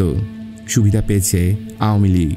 শেখ হাসিনার সঙ্গে মিজান চৌধুরীর কথা আদৌ হয়েছে কি না জানা না গেলেও এটা বলা যায় নির্বাচনোত্তর প্রতিক্রিয়া প্রায় অভিন্ন। উদ্ধৃতি সম্পন্ন। আগামী পত্রিকা 22 মার্চ 1991 সংখ্যা 4। সকল রাজনৈতিক ডামাডোলের মাঝে কিছু কিছু ক্ষেত্রে প্রত্যক্ষ অন্তর্ঘাতমূলক এবং দেশ বিরোধী কর্মকাণ্ড বেশ জোরে সোরে উস্কিয়ে দেয়া হয়। তত্ত্বাবধায়ক রাষ্ট্রপতি বিচারপতি শাহাবুদ্দিন আহমেদের প্রশাসন একের পর এক প্রশাসনিক জটিলতার সম্মুখীন হতে থাকে। তার 16 জন উপদেষ্টা নিয়ে গঠিত উপদেষ্টা পরিষদ কার্যকর ভূমিকা রাখতে ব্যর্থতার পরিচয় দেয়। এক্ষেত্রে একটি বিশেষ মতাদর্শী উপদেষ্টাবৃন্দ তাদের দলের আগাম বিজয় নিশ্চিত এমন ভাব দেখিয়ে একের পর এক দীর্ঘমেয়াদী পরিকল্পনা প্রণয়নের জন্য উঠে পড়ে লেগে যান। জনৈক সাবেক উপাচার্য গোটা জাতিকে ধর্মনিরপেক্ষতা শেখানোতে বিশেষ তৎপরতা আরম্ভ করেন। শিক্ষাক্রমে পরিবর্তন আনা, জাতীয় নীতি নির্ধারণ, যা জনগণের নির্বাচিত সরকার করবেন, কিন্তু তিনি কোন যুক্তিতে কার ইঙ্গিতে এমন অতি প্রয়োগবাদী তৎপরতা শুরু করে দিয়েছিলেন তা জানা না গেলেও বোঝা গিয়েছিল। সে সময় পাঠ্যপুস্তকে আল্লাহ নামের পরিবর্তে সৃষ্টিকর্তা বা ঈশ্বর বসানোর ঘোষণা দিলে সারা জাতি অবাক হয়ে আওয়ামী লীগের ধর্মনিরপেক্ষতার আসল রূপ অনুধাবন করতে সক্ষম হয়। এ প্রেক্ষিতে বিএনপি চেয়ারপারসন বেগম খালেদা জিয়া স্পষ্টরূপে আল্লাহর নাম পরিবর্তনের যে কোনো প্রচেষ্টার বিরুদ্ধে হুঁশিয়ারি উচ্চারণ করেন। এছাড়া জনাব রেহমান সোবহান নামের একজন অর্থনীতিবিদ জাতীয় পর্যায়ের পরিকল্পনা গ্রহণে ব্যাপৃত হন। ধর্মীয় অনুভূতি নিয়ে তখন এমনই মাতামাতি আরম্ভ হয়ে যায় যে এক পর্যায়ে বেগম জিয়াকে বাধ্য হয়ে বলতে হয়, উদ্ধৃতি শুরু, বিএনপি ধর্মনিরপেক্ষতার পক্ষে নয়। উদ্ধৃতি সম্পন্ন। অবশ্য তিনি এই কথার দ্বারা ধর্মভিত্তিক মুসলিম জাতীয়তাবাদের কথা বোঝাতে চাননি। হিন্দু, বৌদ্ধ, খ্রিস্টান ঐক্য পরিষদ নেতারাও তার সঙ্গে এ ব্যাপারে আলাপ করতে গেলে তিনি দ্ব্যর্থহীন ভাষায় সংবিধান হতে বিসমিল্লাহির রহমানির রহিম বিসর্জন দেওয়া হবে না বলে জানিয়ে দেন এবং ধর্মনিরপেক্ষতাবাদের প্রকাশ্য বিরোধিতা করেন। এছাড়া আওয়ামী লীগের উপদেষ্টারা তাদের উপর অর্পিত খণ্ডকালীন দায়িত্ব পালন না করে অযথা দায়িত্ব পালনে ব্যাপৃত হয়ে পড়ায় তখন সারা দেশ জুড়ে কারাগারে বিদ্রোহ দেখা দেয়। একটির পর একটি কারা বিদ্রোহ সারা দেশে আতঙ্কের সৃষ্টি করে এবং জনগণকে গণ আন্দোলনের ফল বলে মনে করতে থাকে। অনেক জায়গায় এরকম অরাজক পরিস্থিতিতে সামরিক আইন জারির গুজব শোনা যায়। অবশ্য বেশ কটি নির্ভরশীল সূত্র হতে ধারণা পাওয়া যায় যে তখন এরকম অরাজক অবস্থা সৃষ্টি করে সশস্ত্র বাহিনীর জনৈক জেনারেলকে সামরিক আইন জারির সুযোগ করে দেবার একটি প্রচেষ্টা জানানো হয়েছিল। আন্দোলনের সময় কাকতালীয়ভাবে ওই জেনারেল তার ডিভিশন নিয়ে শেরে বাংলা নগরে বিজয় দিবস কুচকাওয়াজ পরিচালনার জন্য অবস্থান করছিলেন। জেনারেল নুরুদ্দিন তাকে কিভাবে সামাল দিয়েছিলেন তা জানা সম্ভব নয়। এখানে অনেকে বলতে পারেন যে ওই জেনারেল ওই দিন যদি কু করতেন তবে রয়ের উদ্দেশ্য সফল হতো কিভাবে। উত্তরে বলা যায়, তখন যদি কোনো জেনারেল ঢাকায় কু করত তবে প্রথমেই ঢাকা সেনানিবাসের 46 পদাতিক ব্রিগেডের সঙ্গে তাদের সংঘর্ষ বাধত। এতে ব্যাপক ক্ষয়ক্ষতি হতো। এরপর তারা সফলতা পেলেও তখন অন্য কোনো সেনানিবাস হতে সমর্থন আদায় করতে পারত না। ফলে ব্যাপক সংঘর্ষের আশঙ্কা দেখা দিত। অন্যদিকে এই পর্যায়ে বেসামরিক জনগণ সদ্য সমাপ্ত আন্দোলনের উত্তপ্ততায় আবারও মাঠে নেমে আসত। ফলে বিপুল প্রাণহানির সঙ্গে গৃহযুদ্ধের সম্ভাবনা ছিল। যদি এরকম বড় কিছু হওয়ার পূর্বেই বিদ্রোহী জেনারেলের উচ্চাভিলাষী পরিকল্পনার সমাপ্তি ঘটত, তবুও সেনাবাহিনীর মাধ্যমে বিশৃঙ্খলা সৃষ্টি করে জনগণের সঙ্গে সশস্ত্র বাহিনীর সম্পর্ক ভীষণ রকম খারাপ করে দেওয়া সম্ভব হতো। এটাই বা রয়ের জন্য কম কি? 5. এ সময় বাংলাদেশের অভ্যন্তরে বাংলাদেশ বিরোধী র কার্যক্রম চলার পাশাপাশি পশ্চিমবঙ্গ হতে বাংলাদেশি জাতীয়তাবাদ বিরোধী প্রচারণা জঘন্য রূপ লাভ করে। কোনো প্রতিবেশী দেশে নির্বাচন নিয়ে পত্রিকায় মাতামাতি করা স্বাভাবিক, কিন্তু শালীনতা ভব্যতার মাথা খেয়ে আনন্দবাজার গ্রুপ সরাসরি বিএনপির বিরুদ্ধে অপপ্রচার আরম্ভ করে। এ সংক্রান্ত একটি প্রামাণ্য দলিল এখানে উপস্থাপন করা যেতে পারে। 29 ডিসেম্বর 1990 তারিখে আনন্দবাজার পত্রিকায় উদ্ধৃতি, বাংলাদেশে এক শ্রেণীর মানুষের মনে চাপা ভারত বিদ্বেষের ইঙ্গিত পেয়েছি, এই শিরোনামে সুনীতি ঘোষ একটি প্রতিবেদন প্রকাশ করেন। তার রচনা থেকেই বোঝা যায় ভারতীয়রা বাংলাদেশে কোন দলকে ক্ষমতায় দেখতে চায়, কারা তাদের এদেশীয় বন্ধু এবং কিভাবে তথাকথিত সৎ প্রতিবেশী হওয়া যায়। সুনীতি ঘোষের প্রতিবেদনে উল্লেখ করা হয়, উদ্ধৃতি শুরু, ভারত নামে এক দেশ আছে এই উপমহাদেশে। বাংলাদেশের রাজধানী ঢাকা শহরে বসে সেটি বোঝার উপায় নেই। বাংলাদেশের সংবাদপত্র, টিভি, রেডিওতে পাকিস্তানের সংবাদ থাকে।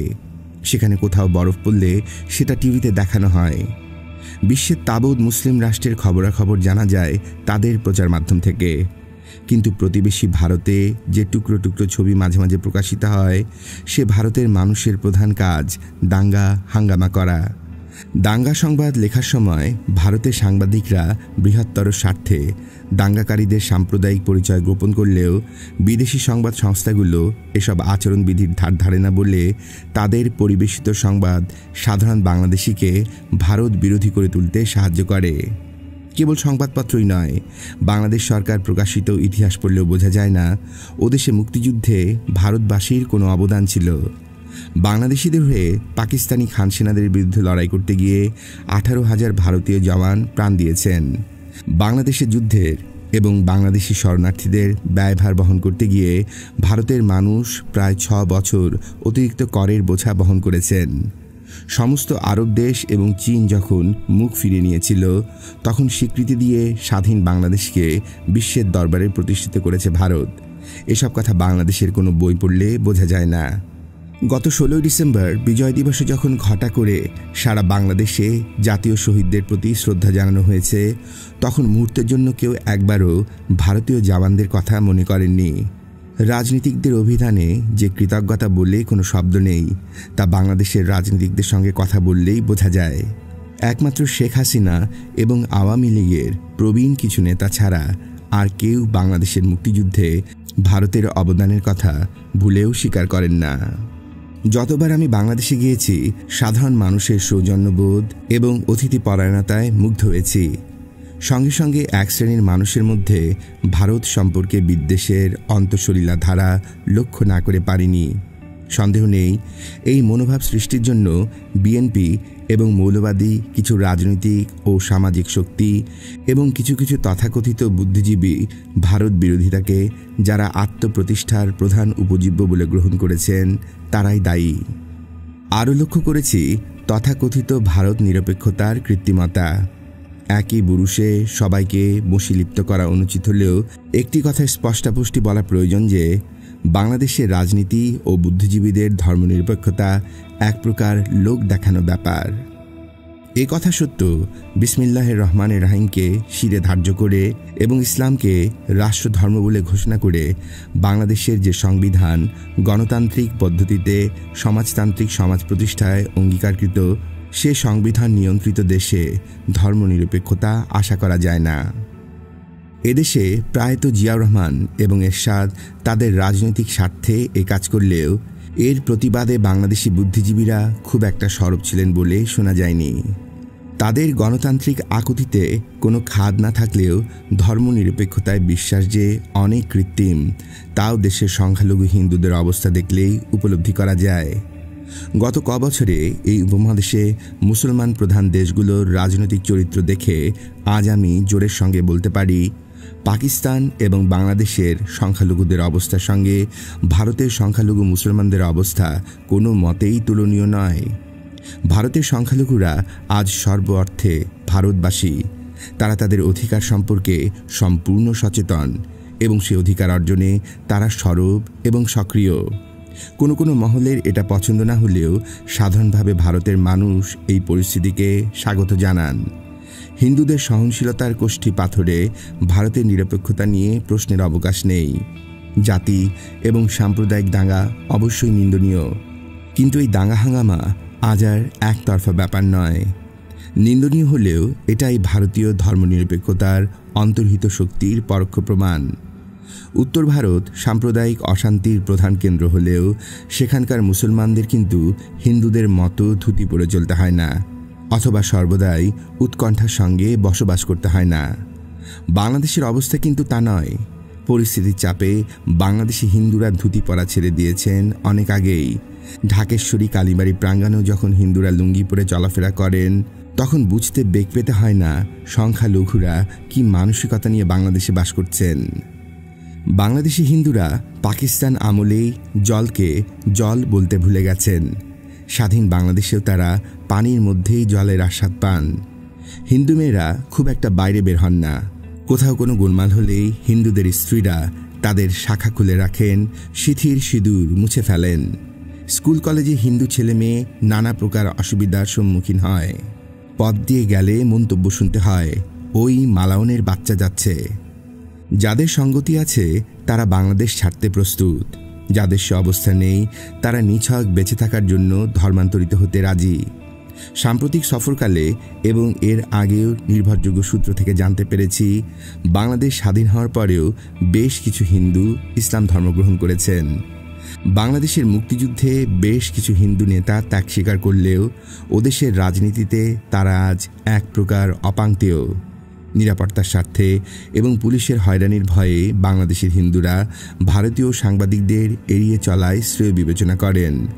বস্তুত ভারতীয় সাংবাদিকদের সম্পর্কে বাংলাদেশি হিন্দুদের মনে একটি চাপা ক্ষোভ আছে। তাদের বিশ্বাস, সরকারি আতিথেয়তা এবং উপঢৌকনে মুগ্ধ ভারতীয় সাংবাদিকেরা সোনার বাংলার স্বর্ণাব দিকটা দেখেই খুশি হয়ে দেশে ফেরত যান। বাংলাদেশের সামাজিক চিত্রের যে আরেকটি অন্ধকারাচ্ছন্ন দিক আছে তা জানতে তারা আগ্রহী নন। যখন জানালাম আমি অন্য দিকটি জানতে চাই, তখন ওরা ওদের দুঃখের কথা বললেন এবং তাও অত্যন্ত নিচু স্বরে, পাছে কেউ যেন শুনতে না পায়। ওদের কাছ থেকেই জানতে পারি, রাজ্যের সিভিল সার্ভিসে কয়েক বছর আগে হিন্দু ছেলেরা ভালো ফল করলে পরের বছরই তাদের পাশের হার কমিয়ে দেওয়া হয়। হিন্দু ছেলে বাংলাদেশের বিমান বাহিনীতে যোগ দিতে চাইলে তাকে নিরুৎসাহিত করা হয় নানাভাবে। সামান্যতম উস্কানিতেই ফেলে দেয়া হয় হিন্দুদের মন্দির, অথবা অপবিত্র করা হয় তাদের ধর্মস্থান। গত অক্টোবর মাসে পুলিশের উপস্থিতিতে ঢাকেশ্বরী কালী মন্দিরে আগুন লাগানো হয়েছে, ভাঙচুর হয়েছে অপহৃতা কালী প্রতিমা, ভেঙে ফেলা হয়েছে গৌরীয় মঠ, আক্রান্ত হয়েছে রামকৃষ্ণ মিশন এবং দেবেন্দ্রনাথ ঠাকুর প্রতিষ্ঠিত ব্রাহ্ম সমাজ। একই সময়ে সুপরিকল্পিতভাবে দেশের বিভিন্ন জেলার হিন্দুদের অনেক মন্দির ভেঙে ফেলা হয়েছে। বাংলাদেশের সাধারণ মানুষ হয়তো এসব সমর্থন করেননি, হয়তো কিছু বুদ্ধিজীবী এতে ব্যথিত, কিন্তু বাংলাদেশ সরকার এবং অন্যান্য রাজনৈতিক দলের নেতারা সংখ্যালঘু হিন্দুদের মনে নিরাপত্তাবোধ সৃষ্টির জন্য খুব একটা উদ্যোগী হয়েছেন বলে শোনা যায়নি।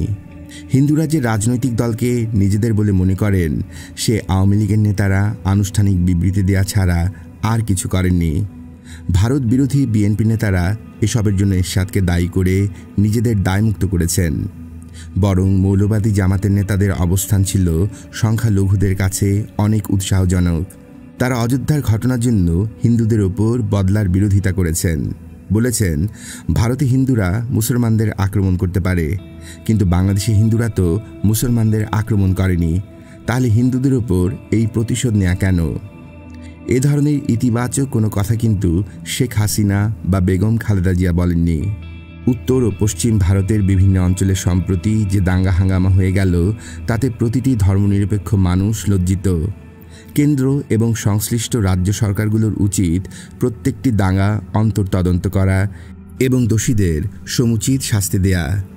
এই দাঙ্গা হাঙ্গামায় উদ্বিগ্ন হলেও বাংলাদেশিদের লক্ষ্য করা উচিত, উত্তর ভারতের এই সাম্প্রদায়িক রাজনীতি পশ্চিম বাংলাকে খুব একটা প্রভাবিত করতে পারে কি না।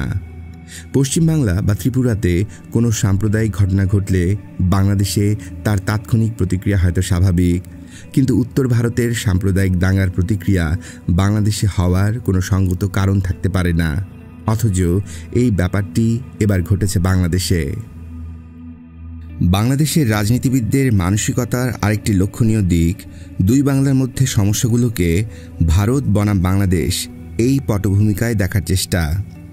বাংলাদেশ স্বাধীন সার্বভৌম রাষ্ট্র, তাই সরকারি স্তরে কথাবার্তা নিশ্চয়ই দিল্লির সঙ্গে বলতে হবে, কিন্তু বাংলাদেশি নেতাদের বোঝা উচিত ওদের যাবতীয় সমস্যা তা 3 বিঘাই হোক আর গঙ্গার জলই হোক, যে কোনো ভাগাভাগি হোক, পশ্চিম বাংলার সঙ্গে জড়িত। বোঝা উচিত পশ্চিম বাংলার সঙ্গে কথা না বলে কেন্দ্রের পক্ষে বাংলাদেশ সংক্রান্ত কোনো সিদ্ধান্ত নেওয়া সম্ভব নয়। দুই বাংলা নেতাদের মধ্যে বেসরকারি স্তরে কথাবার্তা আদান প্রদান হলেই অনেক বকেয়া সমস্যার সমাধান ত্বরান্বিত হতে পারে। অযথা ভারত বিরোধী রাজনীতি প্রকৃত উদ্দেশ্য না হলে বাংলাদেশের রাজনীতিকরা পশ্চিম বাংলার নেতাদের সঙ্গে বেসরকারি স্তরে যোগাযোগ করে অনেক সমস্যা মিটিয়ে ফেলতে পারতেন। তবে ঢাকায় কিছু কিছু মানুষের সঙ্গে কথা বলে মনে হয়েছে, বাংলাদেশের সাধারণ মানুষের কল্যাণ অপেক্ষা সার্বভৌমত্বের প্রশ্নই তাদের কাছে বেশি গুরুত্বপূর্ণ। উদ্ধৃতি সমাপ্ত। 29শে ডিসেম্বর 1990 তারিখে আনন্দবাজার পত্রিকায় লেখা সুনীতি ঘোষের প্রতিবেদন থেকে এতক্ষণ উদ্ধৃত হল। 6. শেখ হাসিনার নেতৃত্বে আওয়ামী লীগ 1991 নির্বাচনে ভালো করবে কি খারাপ করবে তা নির্ভর করে তার নেতৃত্ব যোগ্যতা, আওয়ামী লীগের বিশ্বাসযোগ্যতা এবং সর্বোপরি বাংলাদেশের জনগণের উপর। 1970 ও 73 সালে বাংলাদেশিরাই পরম নিশ্চিন্তে আওয়ামী লীগকে ভোট দিয়েছিল। সেখানে তখন পর্যন্ত ভারতীয় আশীর্বাদ বা প্রত্যক্ষ সহায়তার প্রয়োজন পড়েনি। অথচ 1991 নির্বাচনে সাম্প্রদায়িক পত্রিকা গোষ্ঠী আনন্দবাজার গ্রুপ আওয়ামী লীগের সরাসরি পক্ষাবলম্বনে সকল রেকর্ডকে ভঙ্গ করে। এখানে সবচেয়ে পরিতাপের বিষয় যে আমাদের প্রয়াত সংগ্রামী নেতা শেখ মুজিবের কন্যা হয়েও শেখ হাসিনা তার পিতার স্বাতন্ত্র্যবোধের ন্যূনতম প্রকাশ ঘটাতেও পারেননি, বরং তিনি তার সংকীর্ণ দলীয় স্বার্থে আনন্দবাজারের অপপ্রচারণায় ইন্ধন জুগিয়েছেন। 1991 নির্বাচনের সময় পশ্চিমবঙ্গের কংগ্রেস নেতা প্রণব মুখার্জির কাছ থেকে আশীর্বাদ চাওয়া নিয়ে শেখ হাসিনা বেশ সমালোচনার সম্মুখীন হয়েছিলেন। কারো কাছ থেকে আশীর্বাদ নেওয়া অন্যায় কিছু নয়, কিন্তু যে সাম্প্রদায়িক আধিপত্যবাদী কংগ্রেসের সাথে আওয়ামী লীগের প্রত্যক্ষ যোগাযোগের অভিযোগ তোলা হয়, শেখ হাসিনা তার আশীর্বাদ সংক্রান্ত জটিলতা সৃষ্টি করে সে অভিযোগের পক্ষে প্রমাণ দিয়েছিলেন। তাছাড়া একটি স্বাধীন দেশের জননেত্রী এভাবে অন্য দেশের আধিপত্যবাদী দলের নেতার কাছ থেকে আশীর্বাদ নেবেন, তাও আমাদের দেশ এবং জাতির জন্য লজ্জাজনক এবং দুর্ভাগ্যজনক। সে সময় আওয়ামী লীগকে প্রত্যক্ষ সমর্থন এবং বিএনপিকে জঘন্য ভাষায় আক্রমণ করে এবং প্রণব মুখার্জির আশীর্বাদ সংক্রান্ত খবর নিয়ে কলকাতার আনন্দবাজার গোষ্ঠীর সানন্দা পত্রিকায় 7 ফেব্রুয়ারি 1991 সংখ্যায় একটি প্রতিবেদন প্রকাশিত হয়। রাজধানী থেকে কলামে হাসিনা না খালেদা শিরোনামের প্রতিবেদনটিতে জনাব সুমন চট্টোপাধ্যায় লিখেছেন, উদ্ধৃতি শুরু, ক্ষমতা দখলের লড়াইয়ে হাসিনার বিরুদ্ধে বেগম খালেদা বোধহয় তেমন সুবিধা করে উঠতে পারবেন না। তার সবচেয়ে বড় কারণ আওয়ামী লীগের যে সাংগঠনিক শক্তি আছে খালেদার বিএনপির তা নেই। মনে আছে গত বছর এপ্রিলে ঢাকায় তার বাড়িতে বসে হাসিনা এই প্রতিবেদককে বলেছিলেন, উদ্ধৃতি, আপনাদের দেশে কংগ্রেসের মতো এই বাংলাদেশে আমাদের প্রতিটি গ্রামে গ্রামে সংগঠন আছে, ভোট হলে যে আমরা জিতব তাতে সন্দেহ নেই। উদ্ধৃতি সম্পন্ন। সংগঠনের জোর প্রতিদ্বন্দ্বী বিএনপির কথা উঠলেই হাসিনা বলেন, ওই দল আবার গণতন্ত্রের কথা বলে কেন? বিএনপি তো আসলে ক্যান্টনমেন্টারি পার্টি। হাসিনার কটাক্ষের লক্ষ্য অবশ্যই বেগম খালেদা, কারণ খালেদার প্রয়াত স্বামী জিয়াউর রহমান ছিলেন সেনাবাহিনীর লোক। লড়াইটা যেখানে গণতন্ত্র কায়েম করার জন্যে, সেখানে হাসিনা যে যোগ্যতার দাবিদার তা নিয়েও বোধহয় কোনো প্রশ্ন ওঠে না।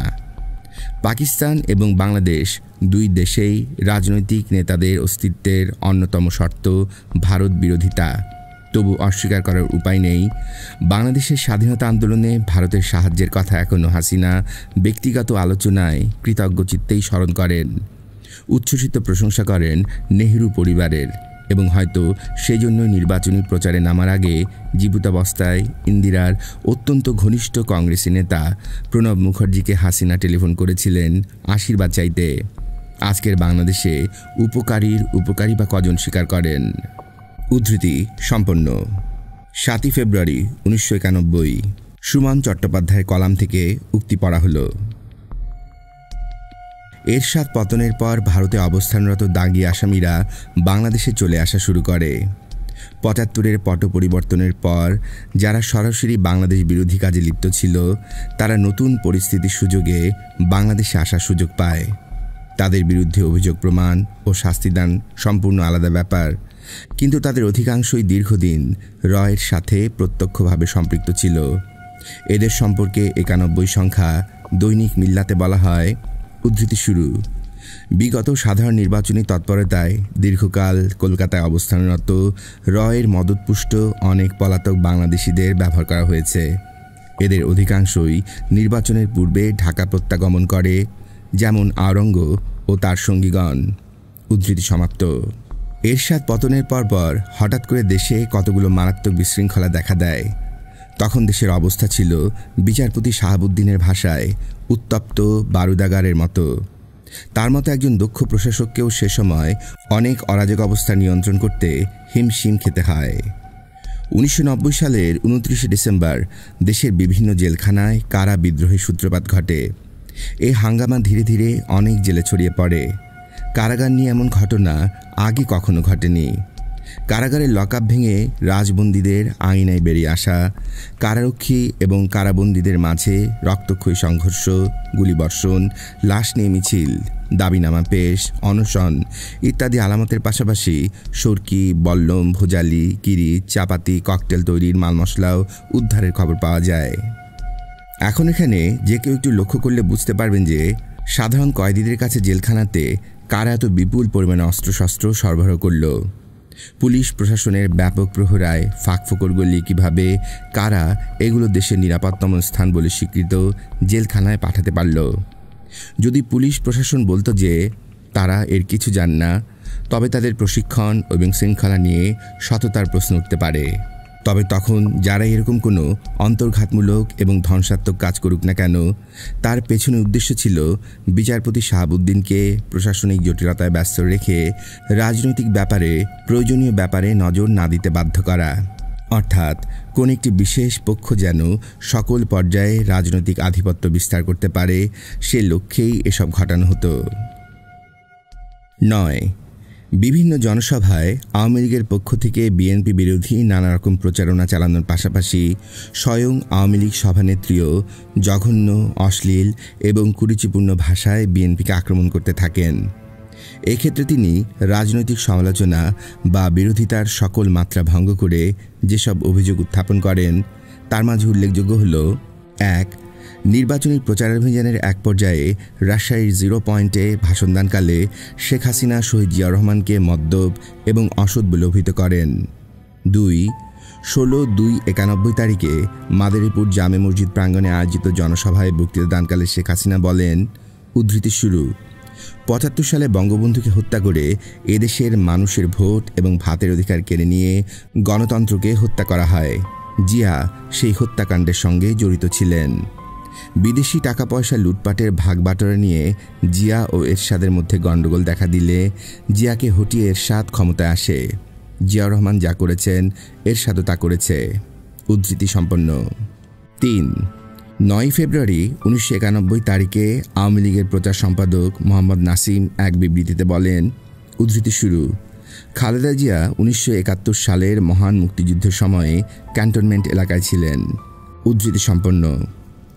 এরকম অশ্লীল এবং ব্যক্তিগত কুৎসার রটনার আরও উদাহরণ দেওয়া যায়। এক কথায় আওয়ামী লীগ একথাই প্রমাণ করতে চায় যে এরশাদ যা, জিয়াও তাই, অর্থাৎ জাতীয়তাবাদী সবই খারাপ। ১০. নির্বাচনী প্রচারাভিযানের সময় বিভিন্ন সংস্থা ও পত্রপত্রিকা বেশ কিছু জরিপ প্রকাশ করে। এখানে লক্ষণীয় যে ৯৯% জরিপেই আওয়ামী লীগকে বিপুল সংখ্যাগরিষ্ঠ আসনে বিজয় দেখানো হয়। সিপিবির ঘনিষ্ঠ একটি সাপ্তাহিক পত্রিকা ৮ দলের মন্ত্রিসভা গঠনের উপর প্রধান শিরোনাম প্রকাশ করে।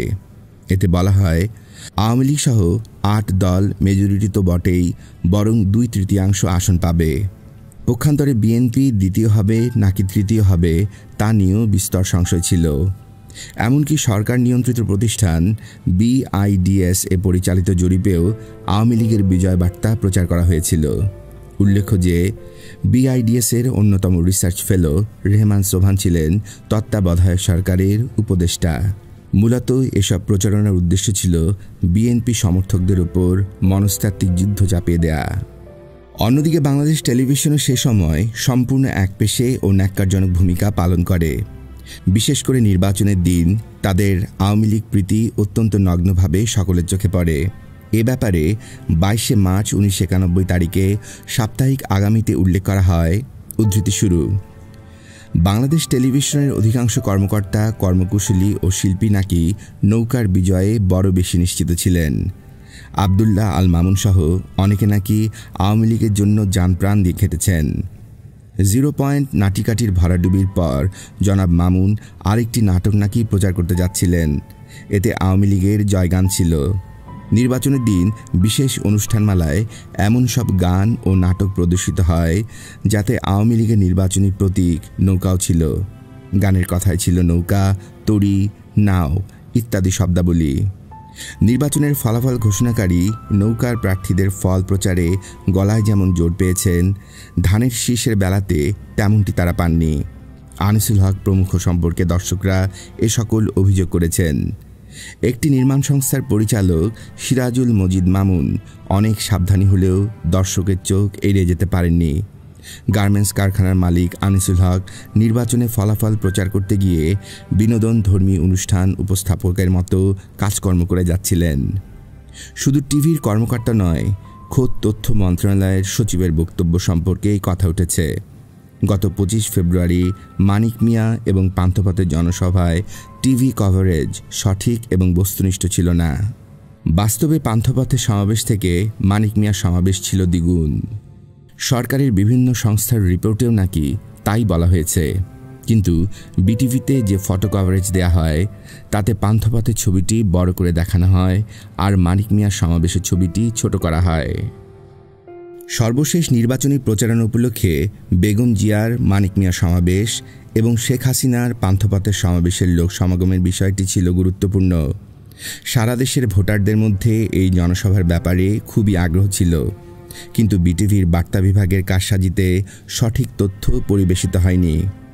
এ সম্পর্কে একটি দৈনিকের পক্ষ থেকে যোগাযোগ করা হলে বার্তাকক্ষের নুরুল ইসলাম জানান, বিষয়টি পরীক্ষা করা হবে। নির্বাচনের আগে তথ্য সচিব এ সম্পর্কে বলেন, আমি খোঁজ নিয়ে জেনেছি দুটো জনসভায় জনসমাগম বাস্তবে সমান সমান। উল্লেখ্য, ওই তথ্য সচিব কিছুদিন আগে মন্ত্রণালয়ে এসেছেন। ওই মন্ত্রণালয়ে তত্ত্বাবধায়ক সরকারের কোনো উপদেষ্টা ছিল না। তথ্য দফতরের সদ্য প্রকাশিত বই পুস্তকে বঙ্গবন্ধু শব্দটি বিশেষভাবে উল্লেখ করা হয়। রেডিও টিভিতেও বঙ্গবন্ধু বারবার বলা হয়। নির্বাচনের পর জাতির পিতা কথাটি বলার পরিকল্পনা ছিল। টিভি কর্মকর্তা এবং কর্মকুশলীদের এ ধরনের কার্যক্রম দেখে কি এটাই মনে হয় না যে রাষ্ট্রীয় প্রচার মাধ্যমে আওয়ামী লীগপন্থী সংস্কৃতিসেবীদের অনুপ্রবেশ ঘটেছিল? আজও আমাদের টিভিকে সেই রেশ টানতে হচ্ছে। 11 সে সময় বিবৃতিজীবী এবং প্রগতিবাদী হিসেবে পরিচিত বুদ্ধিজীবীদের প্রায় সবাই সর্বতোভাবে বিএনপি বিরোধী ভূমিকা পালন করেছিলেন।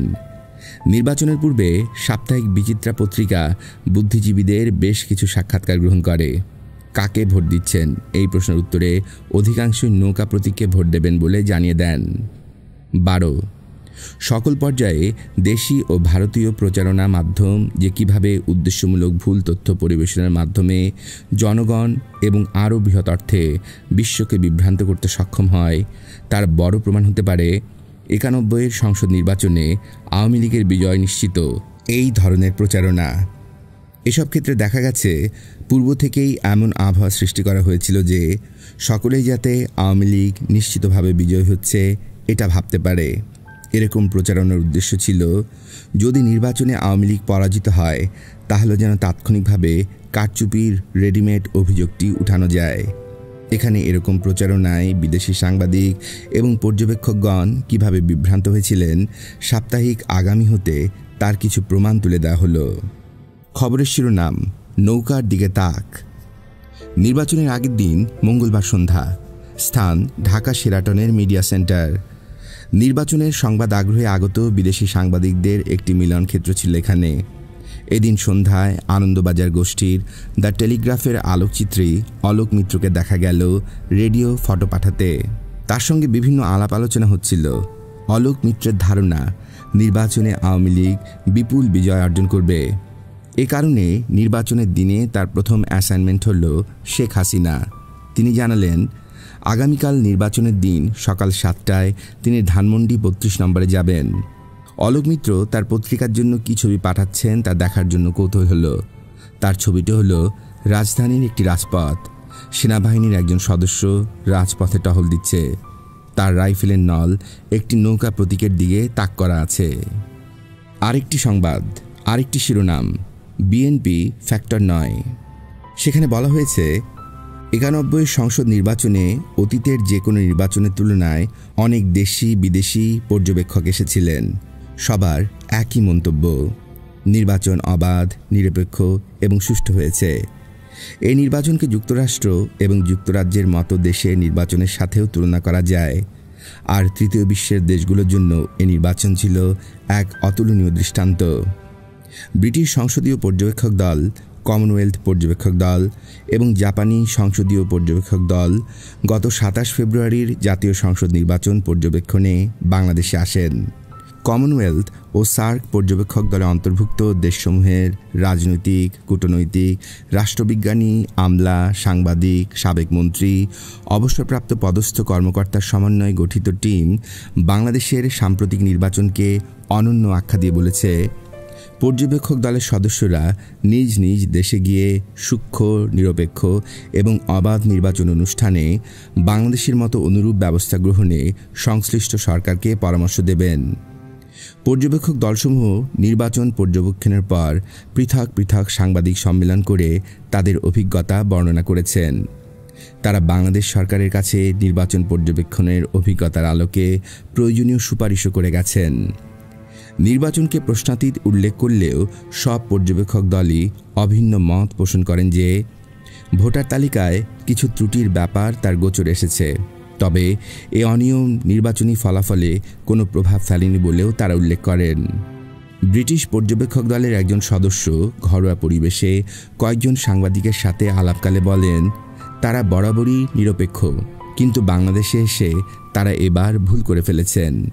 তিনি বলেন, তাদের প্রথমে ধারণা দেওয়া হয়েছিল নির্বাচনে বিএনপি কোনো ফ্যাক্টর নয়, ফ্যাক্টর হচ্ছে আওয়ামী লীগ এবং জামাত ইসলামী। তিনি আরও বলেন, 25শে ফেব্রুয়ারি তারা অস্থায়ী রাষ্ট্রপতি শেখ হাসিনা, আব্বাস আলী খান, হাসানুল হক ইনু এবং বিচারপতি আব্দুর রহমান চৌধুরীর সাথে সাক্ষাৎ করেছেন। তারা বিচারপতি কে এম সোবহানের সাথেও নির্বাচন বিষয়ক বিভিন্ন ইস্যুতে বিশদ কথাবার্তা বলেছেন, তবে বেগম খালেদা জিয়ার সাথে সাক্ষাৎ হয়নি। অবশ্য নির্বাচনের পর ফলাফল দেখে পর্যবেক্ষক দল বিস্মিত হন। তারা খালেদা জিয়ার সাথে সাক্ষাৎ করাটাকে তখন জরুরি বলে মনে করেন। 1 মার্চ সন্ধ্যায় পর্যবেক্ষক দলটি বিএনপির বনানী অফিসে যান ব্রিটিশ পার্লামেন্টেরিয়ান মিস্টার পিটার শোরের নেতৃত্বে এবং বিএনপির চেয়ারপারসন বেগম খালেদা জিয়ার সাথে সাক্ষাৎ করেন। 1991 সালে এই নির্বাচনের মাধ্যমে বিএনপির জয়লাভ করার সাথে সাথেই রয়ের কর্মতৎপরতা পরিবর্তিত হতে শুরু করে। নতুন এই রাজনৈতিক পরিস্থিতিতে তাদের কর্মতৎপরতা পরিবর্তন করে। 1991 থেকে 1996 বাংলাদেশে রয়ের তৎপরতা সম্পর্কে আমরা জানব পরবর্তী তৃতীয় অধ্যায়ে। সবাইকে তৃতীয় অধ্যায় শোনার আমন্ত্রণ জানিয়ে এই পর্ব এখানে শেষ করছি। সবাই ভালো থাকবেন।